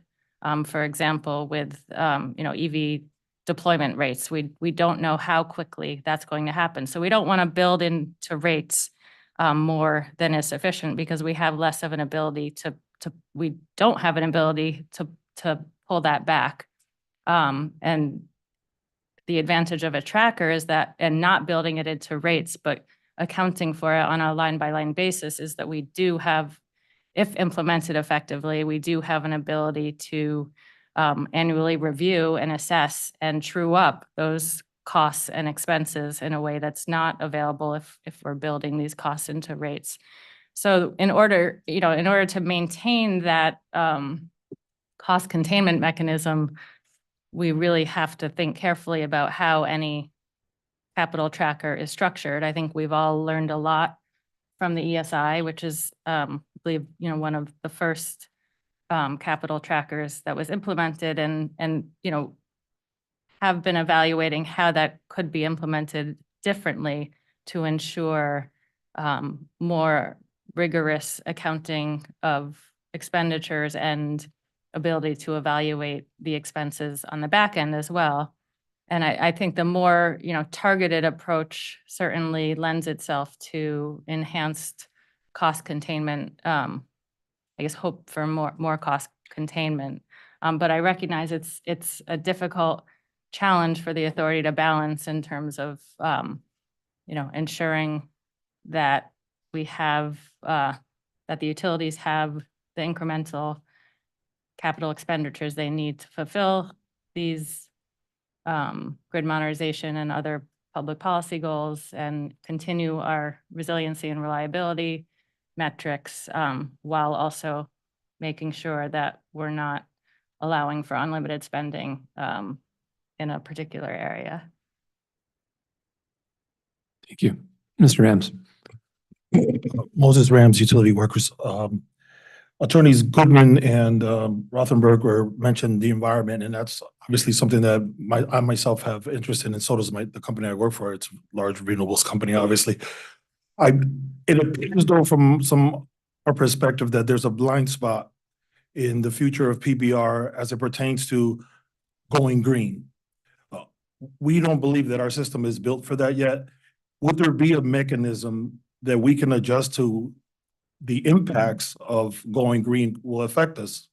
I'm not sure if I'm hearing that there's a level of flexibility that in the event that everyone on your street now has an electric vehicle, what does that do to all of your transformers on your street? And I don't see or hear, are we taking into account the negative impact on that? So if you look at a transformer that's working during the day and it's hot out, like today, everybody's got their AC on, you would expect that transformer to get some rest at night, but now at night, that transformer is working just as hard because everyone's charging their vehicles. So with a lack of capital investment in adding transformers or a stronger infrastructure, how do we then maintain it?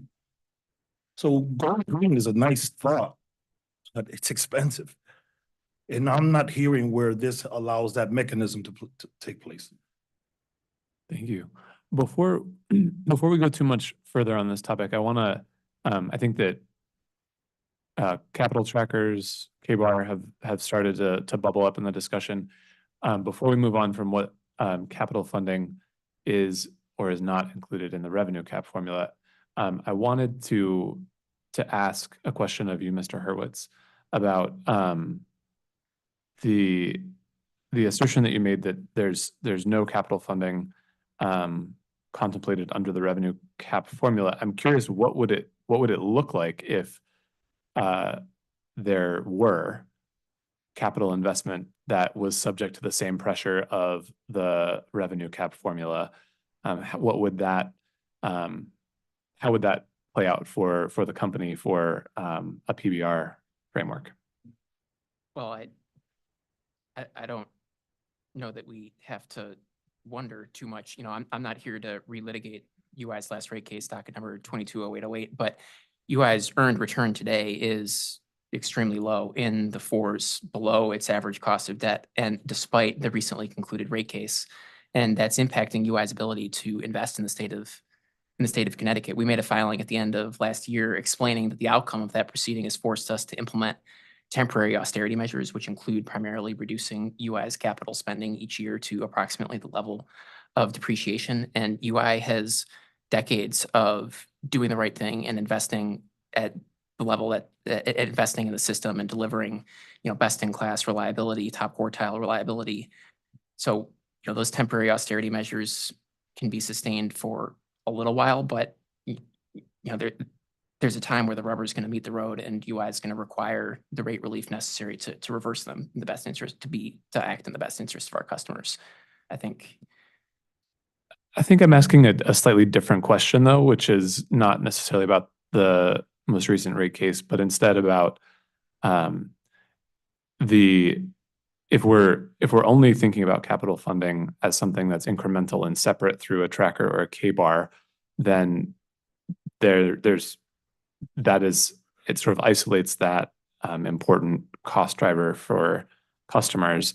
However, if it were similarly subject to the revenue cap formula that is purported to drive down costs and find efficiencies, not within that sort of structure. I'm curious if you, or maybe if others want to comment on this topic. I started with you because you had made the point that you saw no capital allowed under the revenue cap formula.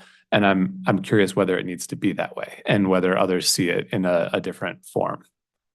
Are you asking, like, I know we've talked about the I minus X formula, like, is it I minus X plus K bar, or I want to answer your question. I'm sorry for Sure. So my question is, if you were to, so the revenue cap formula subjects, expenses to that as a cap, right? And keeps the expenses contained within that cap.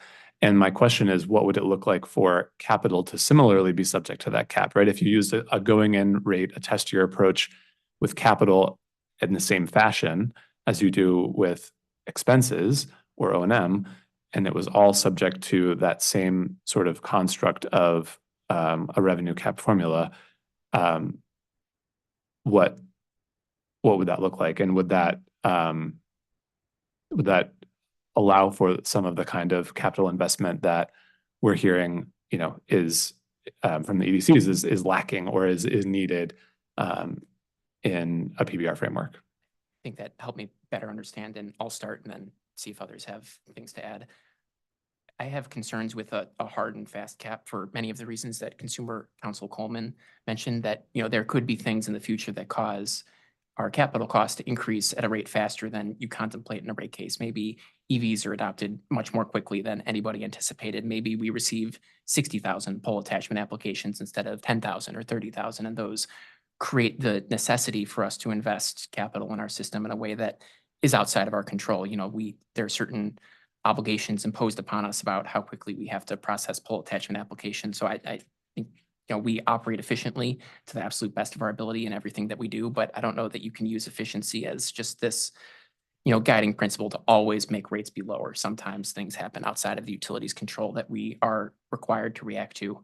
That said, in our most recent set of written comments, we proposed, I think we called it a rebuttable presumption, which drew from the authority's work in REO 8, that, a proposed level of capital spending could be unaffordable or not by taking the historical level of capital spending and escalating it using an index. And that might not serve as a hard cap, but rather a soft cap, where if costs grow faster than that rate, then there's more of the obligation imposed upon the utility to explain the factors causing that increase. And I've sort of hearkening back to some comments Mr. Rothenberger made, and I think Mr. Goodman and Ms. Coleman echoed about forecasting. We understand the concern about forecasting capital expenditures, but I don't know that you can use that as a reason to set rates that are structurally going to be below the utility's cost. And for that reason, our proposal would have the utility offering a forecast of its capital spending in a rate case through what's currently known as Schedule F7, allowing the OCC, the authority, other interveners insight into what the utility thinks is going to happen into the future based on what is known then. But rates would be set on plant that has already been placed into service at the time it's recovered through rates. So I just wanted to comment on that aspect of what I heard. So that was a little rambling. I don't know if I exactly answered your question, but hopefully that provides some insight into what we're thinking. Yeah, I think that gets toward the idea of a sort of a base level of capital investment, and then some, when we talk about incremental, what is extraordinary or unusual and therefore might need some other mechanism to be addressed, to be dealt with. So I'll see if others want to comment on the idea of both like also subjecting capital to the revenue cap formula to keep that cost containment pressure. I do. Doug Horton with Eversource. The question is a good question. It may be pointing out a misunderstanding that I have. So just if I could take a step back, the way that I thought this was set up and working is we've debated going in rates and discussed that already today. Let's just assume for a moment that we don't end up with there's no debate that the perfectly run utility established through a rate case is indisputed cost of service of $1 million a year.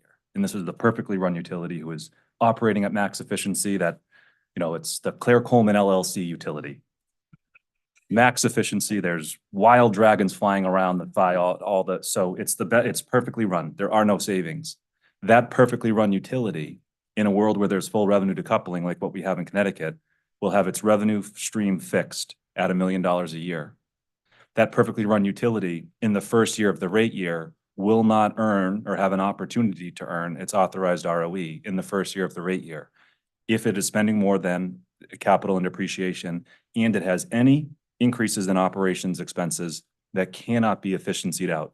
So this is the perfectly run utility. It can find all its maximum efficiencies. It's subject to inflationary pressures. It cannot earn its authorized ROE in the first year of the rate year under this dynamic. So I thought the whole objective of this PBR framework is to determine how do we set the level of revenues in the PBR plan at a level that will maintain the ability's opportunity, but not a guarantee, to earn its authorized ROE, such that a perfectly run utility can do that.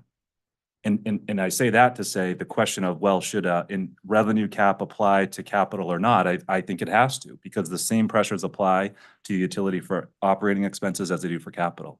We operate in a world where we have thousands of employees. We have input from a number of different places, from our customers, from the businesses we serve, from our legislatures, from PURA, in terms of how do we have to meet the needs on our system. We have system planners who are looking ahead and forecasting all of the adoption of those EVs down to the location of where they will come online.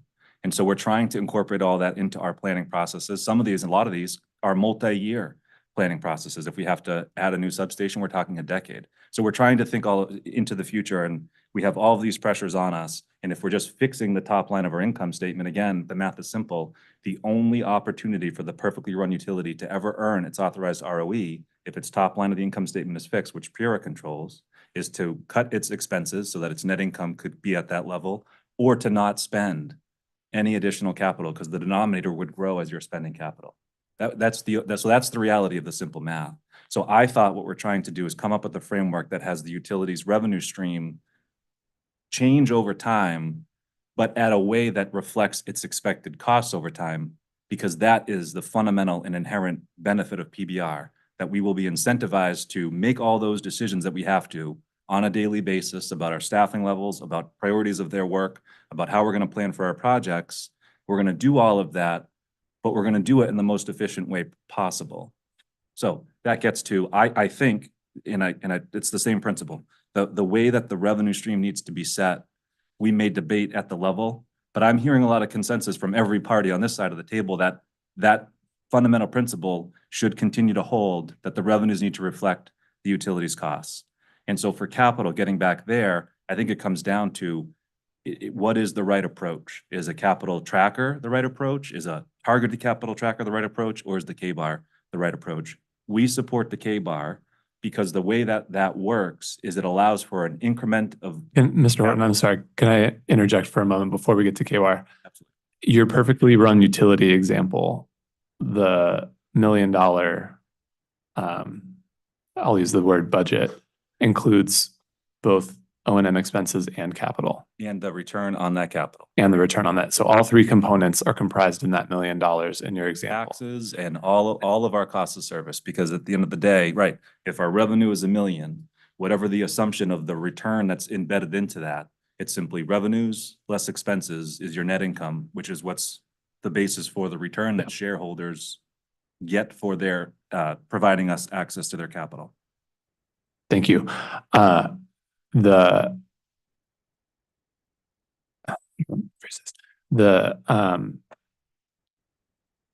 $1 million perfectly run utility where $1 million covers return on equity, expenses, and capital.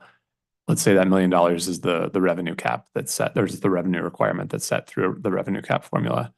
Okay, I think I'm fully tracking your example there before we get to K-bar and incremental, because I think my question of Mr. Hurwitz was to understand where he and UI are coming from. Because I think what I want to make sure I understand clearly is if we're all saying the same thing about an incremental capital funding mechanism, being incremental to that revenue requirement that you just described. And what I would say to that is, and again, it's unclear to me, that revenue requirement, the $1 million, is for rate year one. It's for 1 year. And in fact, and I mentioned this in other proceedings, in Massachusetts, which has experience with revenue decoupling that dates back farther than Connecticut, initially in 2008, when it was implemented, the department issued orders and established rate plans where the top line of the income statement was in fact fixed.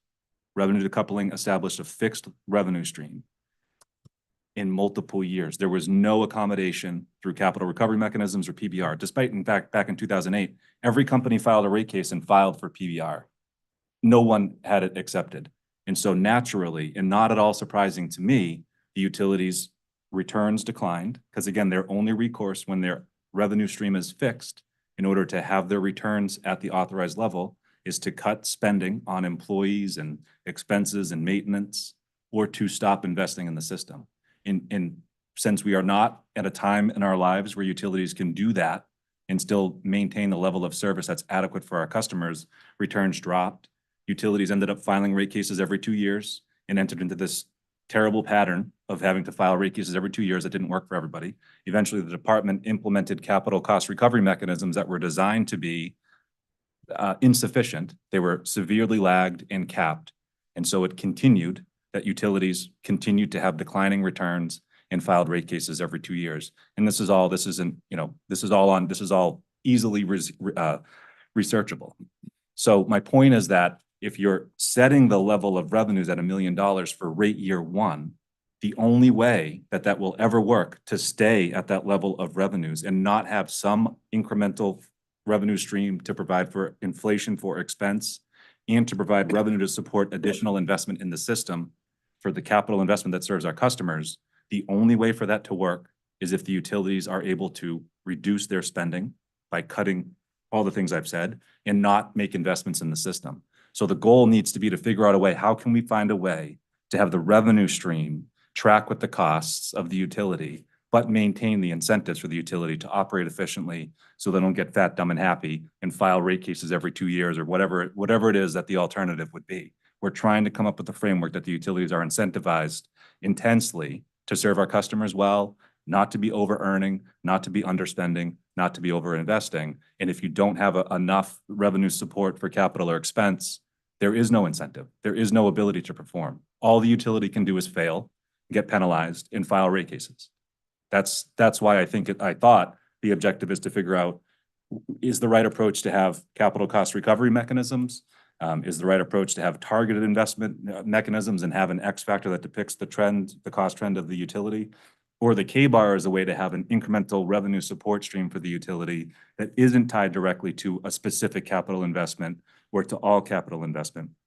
It's designed to retain those incentives so that we're spending efficiently and we're doing our best to slowly grow or to slowly evolve into the investment needs of the system. That's what the K-bar is designed to do in a nutshell. Thank you. Before we get to K-bar, I want to see if there's any other comments, questions on the discussion that we've been having around capital being subject to the revenue cap formula. Tom Wheel for the Office of Consumer Counsel, for the first time remembering to introduce myself today. I wanted to expand on Mr. Horton's hypothetical, and I don't disagree, but I just wanted to sort of use it as a basis to kind of expand on what I was saying before about the distinction between sort of baseline capital, as I referred to it, and incremental capital. So imagine the perfect utility with where there is no efficiency possible, the $1 million revenue requirement. But also imagine that same utility operates in an imaginary world where there is no inflation and also no need to expand. So it's a utility just operating in a closed box where all of the plant that needs to exist to serve customers already exists. But you do deal with the problem of that plant depreciating over time. In that world, that $1 million, again, there is no inflation and there's no need to expand. That $1 million would be sufficient for the utility forever because plant is a continuum, right? Because the depreciation expense is already set up so that as the plant that's in service fully depreciates, then the company needs to make a new investment, a new plant, the revenue stream exactly matches. So when an old pole needs to be removed, where it's an imaginary world with no inflation, the new pole costs the same amount the old pole did. So the depreciation revenue that supported the old pole is the exact same revenue that's necessary for the new pole. So in that imaginary world, you would never need to increase that base distribution rate. So there's two problems with that world. One is that inflation does exist. And two is that particularly for electric companies, the need to expand also exists for the reasons particularly that Mr. Rothenberger addressed for the energy transition. The way I see it, the revenue cap formula, just I minus X, resolves problem number one, or should resolve problem number one. It should be set in a way that that fixes the error in the model I mentioned before of there being no inflation. And in that world, again, if there is no expansion of the system, a properly designed I minus X formula should be able to support the company's revenues moving forward because it will continuously increase at the same rate as the increase in the company's costs. So that's sort of what I was getting at before by having depreciation sort of built into the I minus X formula for part of going in rates. And then there's the second issue, the second problem that needs to be resolved is how do you deal with the fact that we need more poles and more wires and more transformers moving forward. And that, I think, obviously, I agree with the comments of Consumer Counsel Coleman before. You need to address that issue from our perspective in a way that where we get an accurate picture of, well, how much do we need to expand, instead of just trying to increase the accuracy of that expansion and be part of the conversation, particularly where the necessity of expansion is driven by policy goals, like Attorney Goodman discussed before. So just wanted to add all that I think gets to your question about the distinction between baseline and incremental investment. Thank you. I think that does, and hopefully also that this discussion clarifies more of what we put on the screen in the first place and what I think is assumed in the capital funding for going in rates and how that's treated here. I think that in the interest of time, we should move on to delving more into that incremental piece, which we've already started to nibble around the edges at here. So I am going to shift the conversation forward unless anyone has any final comments on capital funding under the revenue cap formula. Okay. In that case, Robin, could I get you to advance the next slide, please? Thank you. Okay. So we've started to discuss to some extent here the idea of incremental capital funding mechanisms, and in the straw proposal, the capital funding mechanism was excluded to preserve the cost containment power of the proposed structure. And in subsequent written comments, we asked questions and sought comment on the design of a potential K-bar mechanism, and specifically the ways in which it could serve to limit the amount of investment to something that is reasonable. It doesn't result in unnecessary rate increases or significant rate increases, and also protects consumers. And specifically wanted to look at that separate from what capital funding was already available under the revenue cap formula. So the discovery focused specifically on K-bar. That's not to say that our discussion today can't also discuss capital trackers. I think it's helpful to look at them in relation to one another as different options. But so with the discovery that's been conducted, the position of the stop proposal, do any of the participants want to add a couple minutes of commentary to what has already been said about the incremental capital funding mechanisms. I know I've taken up a lot of the airtime. I think I would just say that we agree with what Ms. Coleman said, that at the end of the day, all, at least from Eversource's perspective, we're looking for is a level of revenue support that provides sufficient, not too much, recovery of capital or costs associated with capital investment that's needed, and that's it. And so I think using the perfectly run utility example again, if you took it to the extreme, I think really what Eversource's objective is to set rates at a level as if we were having rate cases every year to determine what is the right level of rates for the rate year. That's impractical and not possible, given all the work that goes into it. But at the end of the day, that's what we are trying to achieve, just so that we have an opportunity, but not a guarantee to earn our authorized ROE in any given year. So since that is not a possible reality for any of us, the whole idea here is to figure out, again, what is a way to design rates and a trajectory of rate changes for customers that provides the utility with enough but not too much, and also to provide a glide path for utility rates for customers, because it doesn't also do any good to have utilities earning 4%. Aquariana's at a very similar boat, having been denied a rate increase, having utilities under-earn, but continuing to have to invest in the capital to serve our customers, and then to come along in a rate case at the next point in time that we can and have a significant rate increase for customers. So the other goal is to have rates be on a more smooth and transparent trajectory over time. And again, I think there's lots of different ways to skin that cat, but the K-bar does provide a path forward that's been in place in other areas. And we also demonstrate in Massachusetts, where it's been implemented, that even that, which allows for adjustments over time in the capital expenditures to increase over time on a gradual basis, if we were to have a rate case every year, rates would have to be higher, because we demonstrate that the K-bar is not providing sufficient revenues to support the rate base that's in place. And I think that's really indicative of, if I were putting my consumer counsel hat on, which I know is ridiculous, but that would be indicative of there's regulatory lag still built in. We are still having to invest in the system, and we're not getting enough revenue support to maintain it. That's a sign to me that it's working, because it's trying to keep up, but it's not giving us too much. So I would just like to offer that.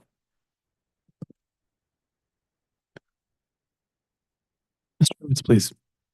Jacob Hurwitz, UI. I'll just add that UI is seeking additional capital funding in the PBR design for the same reason Mr. Horton just said. Without it, we don't see how we have a reasonable opportunity to cover our costs and earn a fair rate of return. I will say we are not seeking a capital cost recovery mechanism as a way to bypass our obligation to invest prudently. Operating efficiently is at the core of what we do every day. And I talked earlier today about several of the steps we take and will continue to take to contain costs to the greatest degree possible, while continuing to provide safe and reliable service to our customers. And our proposed capital funding mechanism, again, while UI is open to feedback and commentary, and we'll take into consideration the things we've heard today, what we proposed would have the utilities submitting volumes of documentation each year, lots of opportunity for the OCC, the authority, other interveners to review what we've done in great detail, assess the prudence of our actions, ask us questions, ask the people executing the capital projects questions. And even in the course of a rate case, we'd provide insight into what we plan to do into the future. And so I just want to emphasize that, this is in no way on our part intended to bypass our burden, to bypass our obligation to invest prudently, but rather, as Mr. Horton just said, we see it as an essential part of designing a PBR plan that provides the utility a reasonable opportunity, but not a guarantee of recovering its costs and earning a fair rate of return, which is a prerequisite to accomplishing the priority outcomes and delivering performance expectations being established in the other reopeners. Thank you. Attorney Goodman, any comments on the incremental capital funding mechanism?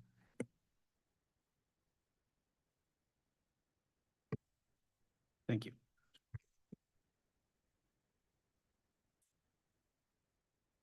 Jay Goodman for CIEC.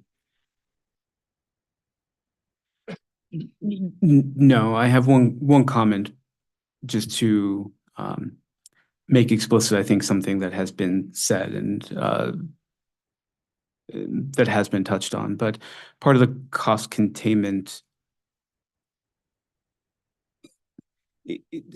I think there's always going to be a level of investment, or I'd assume there's always going to be a level of investment possible that could meet all needs that is beyond what reasonably should be made, or needs to be made in the rate year. either because it's just would not be affordable. It would cause too great a rate shock when reflecting the rates. There's going to be, I know the utilities operate under a need to, they set a budget, they have to work to the budget. And, as Mr. Horwitz said, things come up unexpectedly, they have to respond to. So part of the cost containment mechanism or the consideration of incremental funding, I think that needs to stay front and center is the utilities should have a capital budget they need to work to and work within. And even if I think that the authority has the authority to say that a proposed level of capital spending might be more than can be approved at the moment. It could be reduced because of considerations of what the rate impact would be or what the true need is right now as opposed to the want. And as things come up during the rate year or beyond, I know that the utilities routinely have to reevaluate their capital plans and defer or delay projects in order to accommodate emergent issues. So, as we're considering incremental funding beyond what might be reflected in rates, through that baseline level, just very concerned about what the trigger might be for it, what truly would be considered incremental or qualify for that, in order to ensure that we are maintaining some level of cost containment, trying to truly work within the budget established, through the going in rates or whatever the adjustment in future years would be, so that there is some level of control over the trajectory of spending over time. Thank you. Mr. Rams, do you have any commentary you want to offer on this topic? Okay. Attorney Rothenberger? Thank you. Excuse me. I'll begin by apologizing to Mr. Hurwitz. My absence was not a reaction to your comments, so I should have brought a bottle of water with me. Yes, I think I largely agree with everything that has been said so far. I think to reflect my comments at the top of this capital funding discussion, our concern has really been making sure that spending is measured and predictable, to the point of the investments in environmental infrastructure. We recognize that does have a cost to it. There should be a consistent plan to achieve the goals.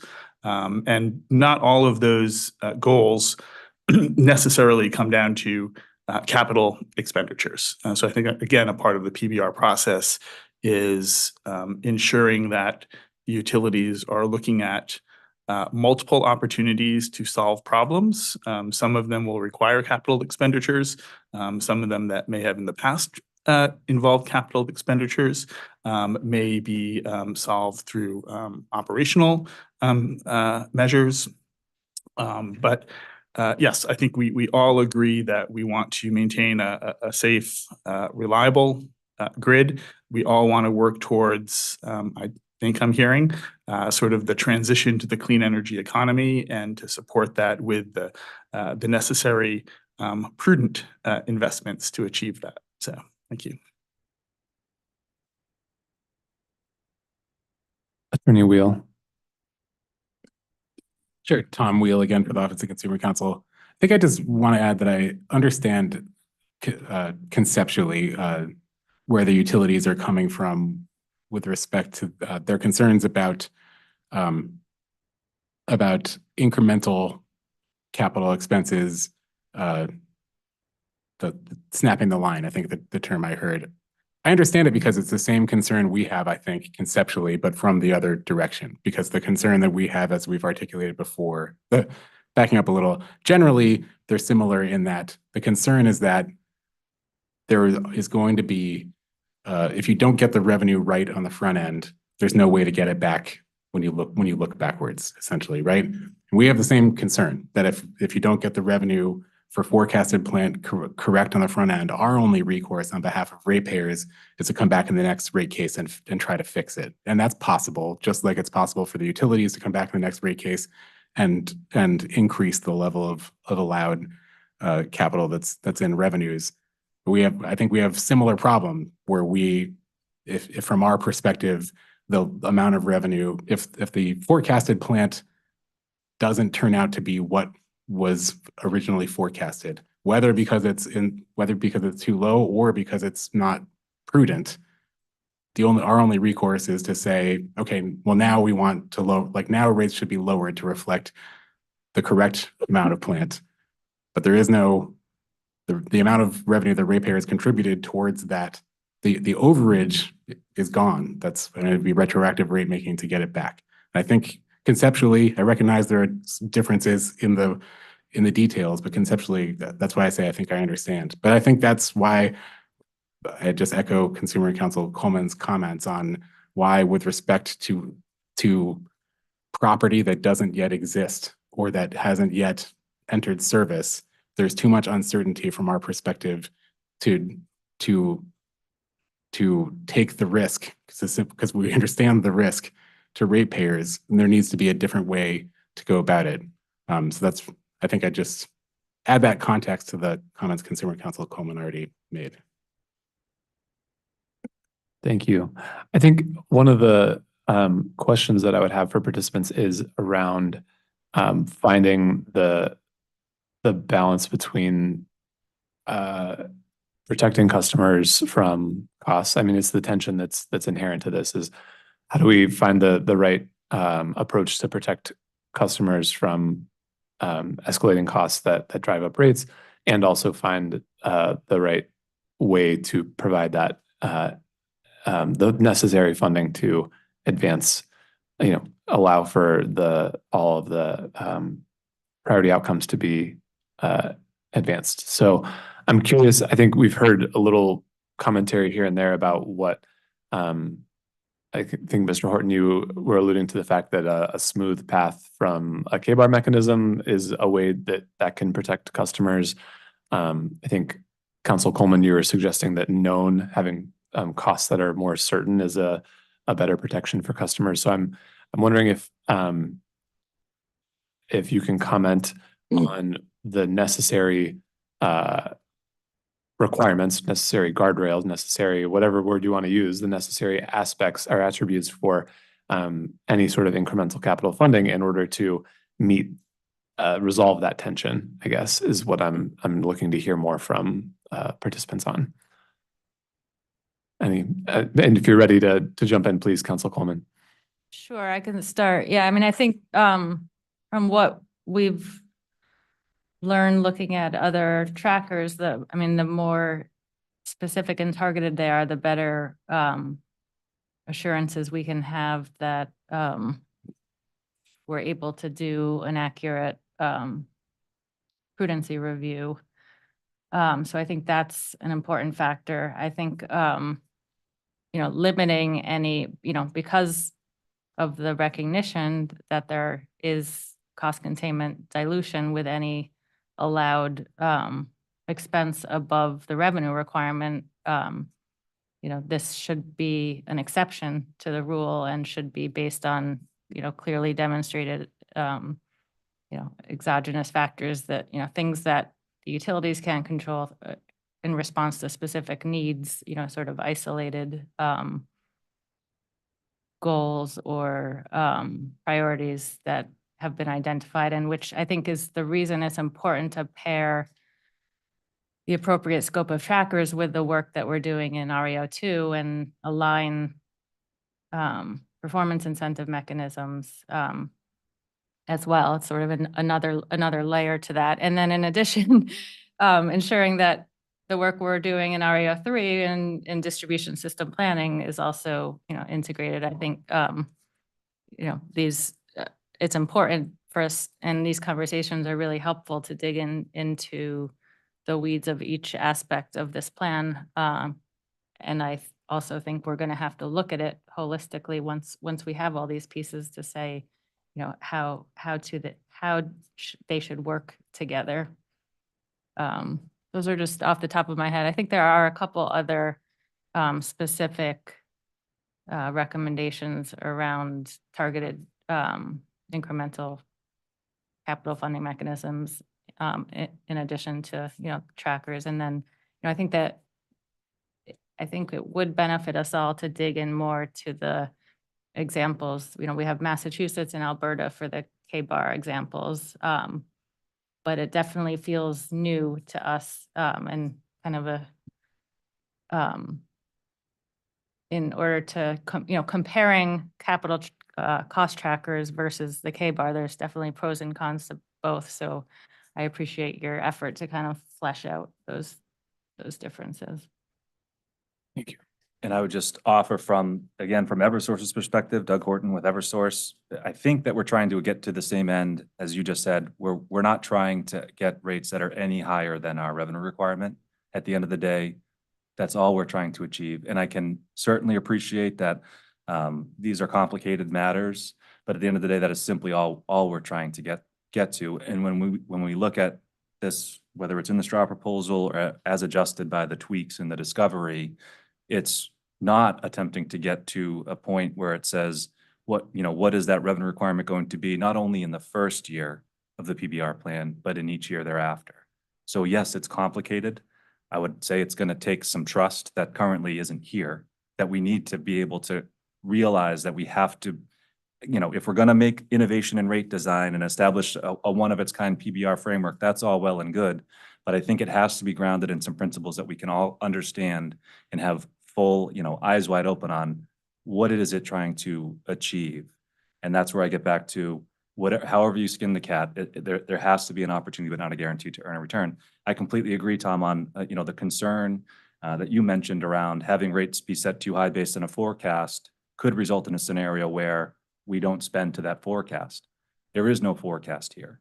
Everything has been limited to test year historical actuals and not having any appreciation for what's going to occur into that first rate year in the future. And so while I understand the concern that exists, I think we can't address that concern by just limiting the costs and not getting it right too far on the other end, which is the risk that we see. And I think we're aligned with Mr. Hurwitz in that regard as well. And interestingly and ironically, the ESI, while that mechanism cannot continue for Eversource, was designed for that express exact purpose, because we were saying that capital investment was going to have to be at a certain level.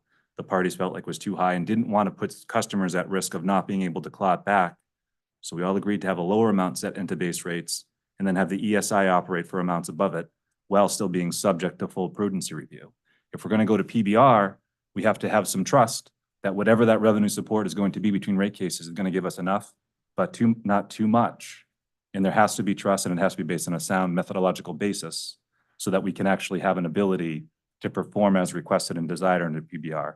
So I just take that all back to where I started. Right now, as we're looking at things in silos, I think today has been so helpful to me, and I sincerely appreciate the authority for putting this on. I would love to have more of these discussions. Again, I'm hearing a lot of consensus on this side of the table, at least into the concepts. We're not going to agree on the details, and I understand that.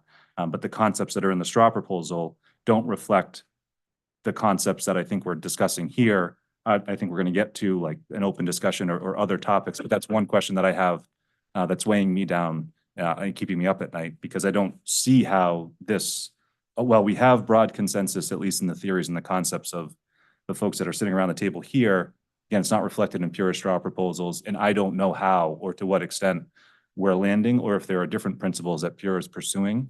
The straw proposal is not adopting these concepts. So I'd love to understand better, how do we get this feedback from Pure's perspective on what's landing, what's not? How can we work together to actually have this produce an outcome that's going to be in the PBR framework that will actually produce the results and the benefits and promise of PBR? Thank you, Mr. Horton. Okay, I think there's a couple other just questions I wanted to get at with the K-bar mechanism and cost trackers, and specifically with the K-bar proposal that Eversource discussed specifically, Mr. Horton, is it an accurate characterization to think of it in part as almost like the conversation we were just having moments ago of assuming that capital, O&M, and ROE are all component parts of the efficiently run $1 million utility. If we're talking then for that efficiently run utility, there's an incremental funding mechanism separate. Is it accurate to think about that incremental funding mechanism if it is under a K-bar mechanism, almost like a almost like a revenue cap formula applied to capital, right? Where the idea is to create that limit or that cost pressure of a not to exceed amount, but that is adjusted upward, kind of similarly applying that theory of the revenue cap formula, but in isolation to incremental capital funding. Is that an accurate way to think about it, or would you characterize that differently? I think that's spot on, because again, the K-bar or the capital tracker, at least my understanding and expectation is that now we're talking about kind of rate year 2 and beyond. So we've set the cast off rates and there's no disputing that $1 million is the right amount.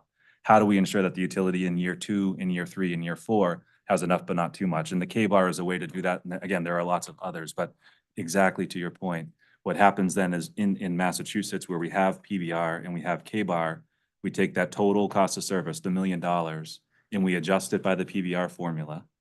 And then we agreed in that application that we would not have a negative X applied, although the study demonstrated that there was a negative X. We agreed to apply X to 0.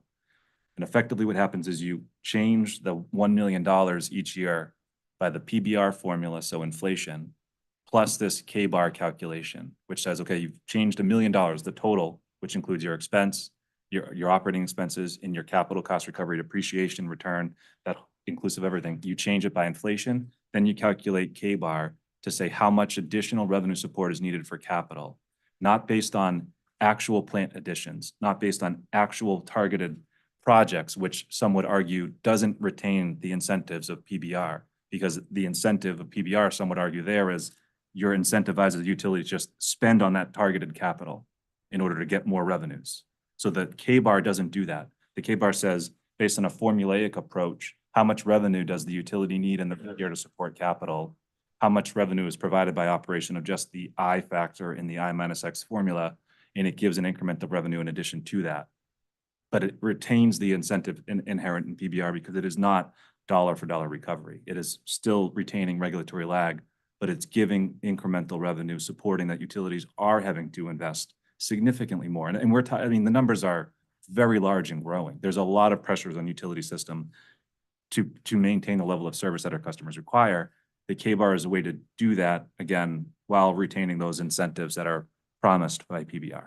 And how does it, or does it, address the comment that Attorney Roethlisberger made earlier about having more of an indirect relationship to specific projects? And therefore, I think what I could potentially extrapolate from that is a challenge in prudency review, right? If it's not as clearly tied to specific projects in a way that a capital tracker might be or some other approach. Yeah, so, I mean, the whole notion of prudence review, again, it's for the lawyers, I suppose, to figure out, but if we're talking about a forward-looking multi-year rate plan, or we're talking about a K-bar application or PBR with I minus X, to me, the prudency review is a separate discussion and decision, operating on a separate path.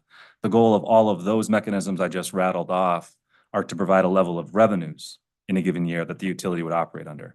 When we used to, in Connecticut, have forward-looking multi-year rate plans based on a projection of capital additions, there was no predetermination of prudence. There was a predetermination on the level of revenues that the utility would need to run the business. Prudence review would happen at a separate and later point in time. And in my mind, the same thing is inherent in the PBR. We're not looking, and I don't think we would be, to establish like in real time the prudence of every decision. We're looking to have a more administratively effective and efficient way to set rates. And again, like I said, an extreme alternative would be to have a rate case every single year. That's inefficient. So we're trying to find another way in a world where we don't have increasing sales volumes that grow at a level that support our costs, to have some other regulatory support mechanisms in place to do that. You don't have to define prudency each step of the way, putting aside a discussion that I had yesterday with the chairman on AMI, which is a separate issue. But in terms of just ongoing revenue support for the business, you're not, I don't think, needing to determine prudence for every project in every year. And maybe just taking the term prudency out of it, I'm just still trying to get at the concern that Attorney Roethlisberger raised earlier about having some more of that, if not a prudency review, just certainty and understanding of what K-bar mechanism might be funding. Attorney Roethlisberger, I don't want to put words in your mouth by any means, but I think that concern that I heard from you earlier doesn't seem fully resolved by a K-bar mechanism for. Well, again, I think that comes down to a policy decision regarding, do we want to have, say, a capital tracker that has revenues tied to specific projects or all projects with support provided for every one on a given year, or something different? The K-bar, and one benefit that I see of PBR is there is a lot more transparency and accountability along the way if it's designed well and if it's designed right. We have numerous reporting requirements in Massachusetts to update the department and other stakeholders all along the way, multiple times throughout the year, where we're sending them our projected plant and service as compared to the capital forecast that we had in our rate case. There are customer protections built in where there's an inherent cap. In addition to just the operation of the K-bar, there is an actual cap on the amount of capital that can flow through the mechanism. There's an earning sharing mechanism that, just like with here, is asymmetrical and to the customer's benefit.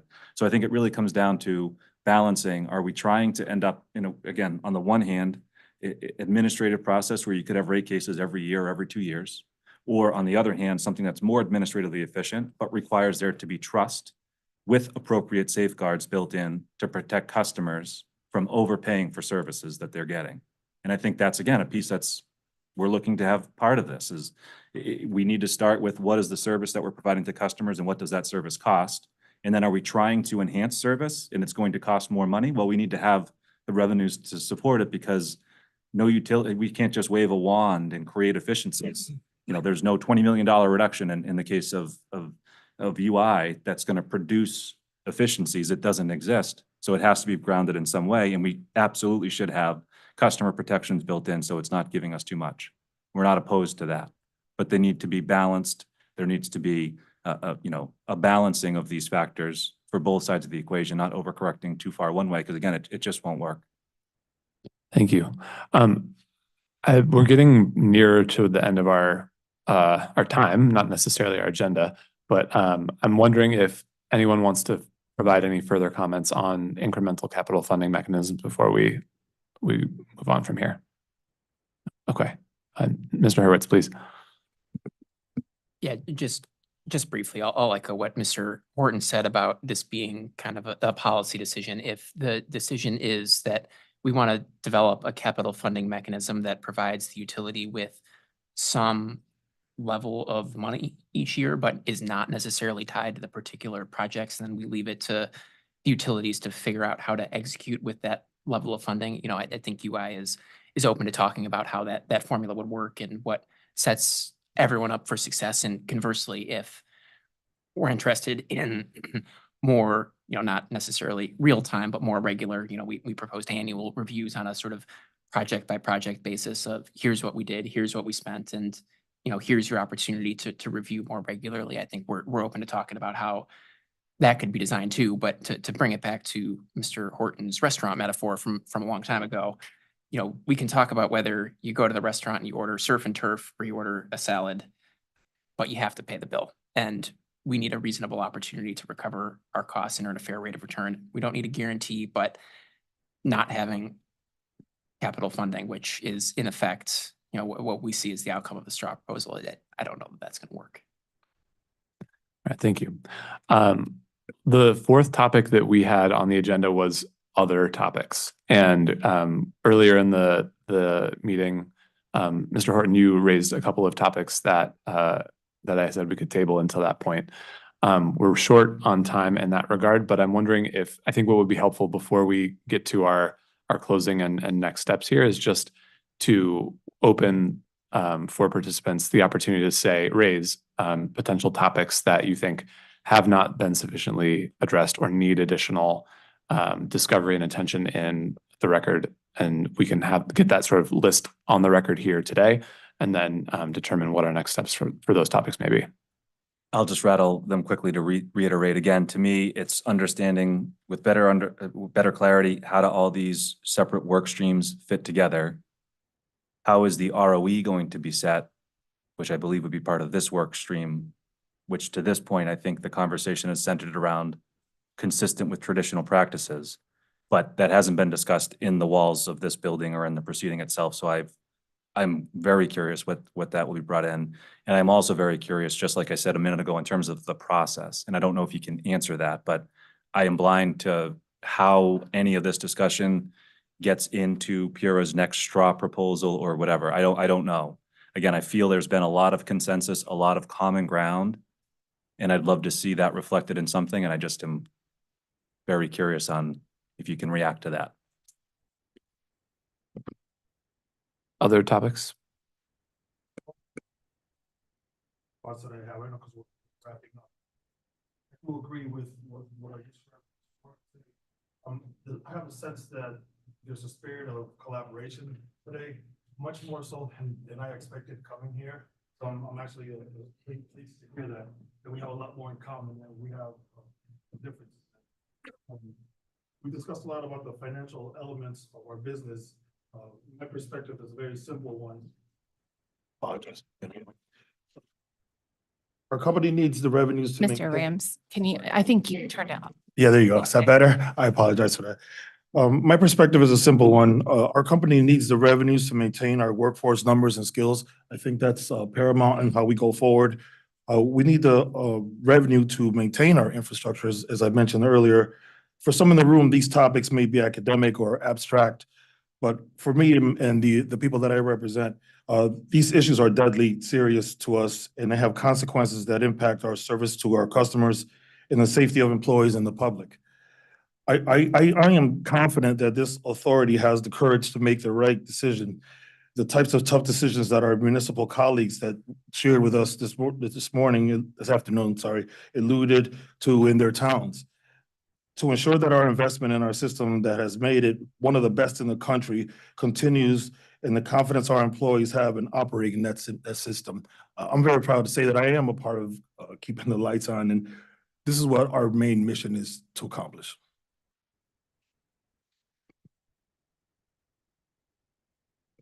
Jacob Hurwitz for you. I just echo the curiosity for what comes next. I think we've had a lot of written comments and discovery and technical meetings, and I very, very much appreciate the authority setting this up today. I think I've appreciated the in-person discussion and hearing the perspectives of everyone in person, but UI shares CLMP's curiosity about the next steps and when we can look forward to next hearing from the authority. Yeah, Charles Rothenberger for Save the Sound. I know there'll be a series of technical meetings on REO 2 as well, but I think it was alluded to how the various pieces of the PBR dockets are working together. And I think one of those elements is something that wasn't necessarily raised here today, but the recognition that some, though not all, of the performance incentive mechanisms that are being discussed as part of REO 2 also provide additional opportunities for earnings for the utilities based upon performance. So it's not a static system where we're just sort of carrying over the way we did business before and putting a different name on it. There are new and novel opportunities for the utilities to earn a return, which are novel for Connecticut, but pretty fundamental to the exercise of establishing the PBR docket. Thanks. Council Coleman. Just want to thank the authority for the discussion and also say I've appreciated the schedules with upcoming events and the fact that this process has been iterative and continues to be. I know there's urgency from the utilities here to receive, the next version of the straw proposal. But I do think it's important that you have taken the time to have these conversations, have, more public input, and ensure that the appropriate amount of discovery has been exchanged during that. I'll also just say, the Office of Consumer Counsel represents consumers, and while there has been a lot of agreement on frameworks here, as we've referenced, we have no doubt that when we come in for a rate case, the application of those frameworks are going to look very different from the consumer advocate side and the utility side. And we do appreciate the authority's attempt to capture in the straw proposal the need to balance risk. And it would not be a good result if all of the risk was shifted onto consumers with this new rate-making framework. And I think that we've had some good dialogue about how to balance that risk. And just want to note that ultimately, I think the PBR framework can achieve that balance. And I really appreciate the process that we're all going through to get there. Thank you. Okay. With that, then I think I've got a list here of additional topics that were raised, and thank you for the closing comments from participants. In terms of our next steps, as always, please stay tuned to the docket where we'll post updates to any scheduling changes, that sort of thing. And before we adjourn, Chairman Gillette, I'll ask you if you have any closing comments. Yes, thank you. Thank you, Mr. Kramer, and thank you to Peter for an excellent job facilitating today. I think we'll see many of you back on Monday for another version of this specific to some of the topics in REO two. Appreciate everyone coming in person on a Friday. This is the time that we had held, and I appreciate you spending your Friday afternoon with us, and we'll see you back on Monday. I've certainly taken to heart your conversations today and some of the requests for additional information. And I think we remain open to ideas about how to productively move the conversation forward. And this was, another attempt to do so. And if this format is working, we will endeavor to try to replicate this on additional occasions. So with that, I want to wish everybody a great weekend, and we'll see you on Monday. Thank you.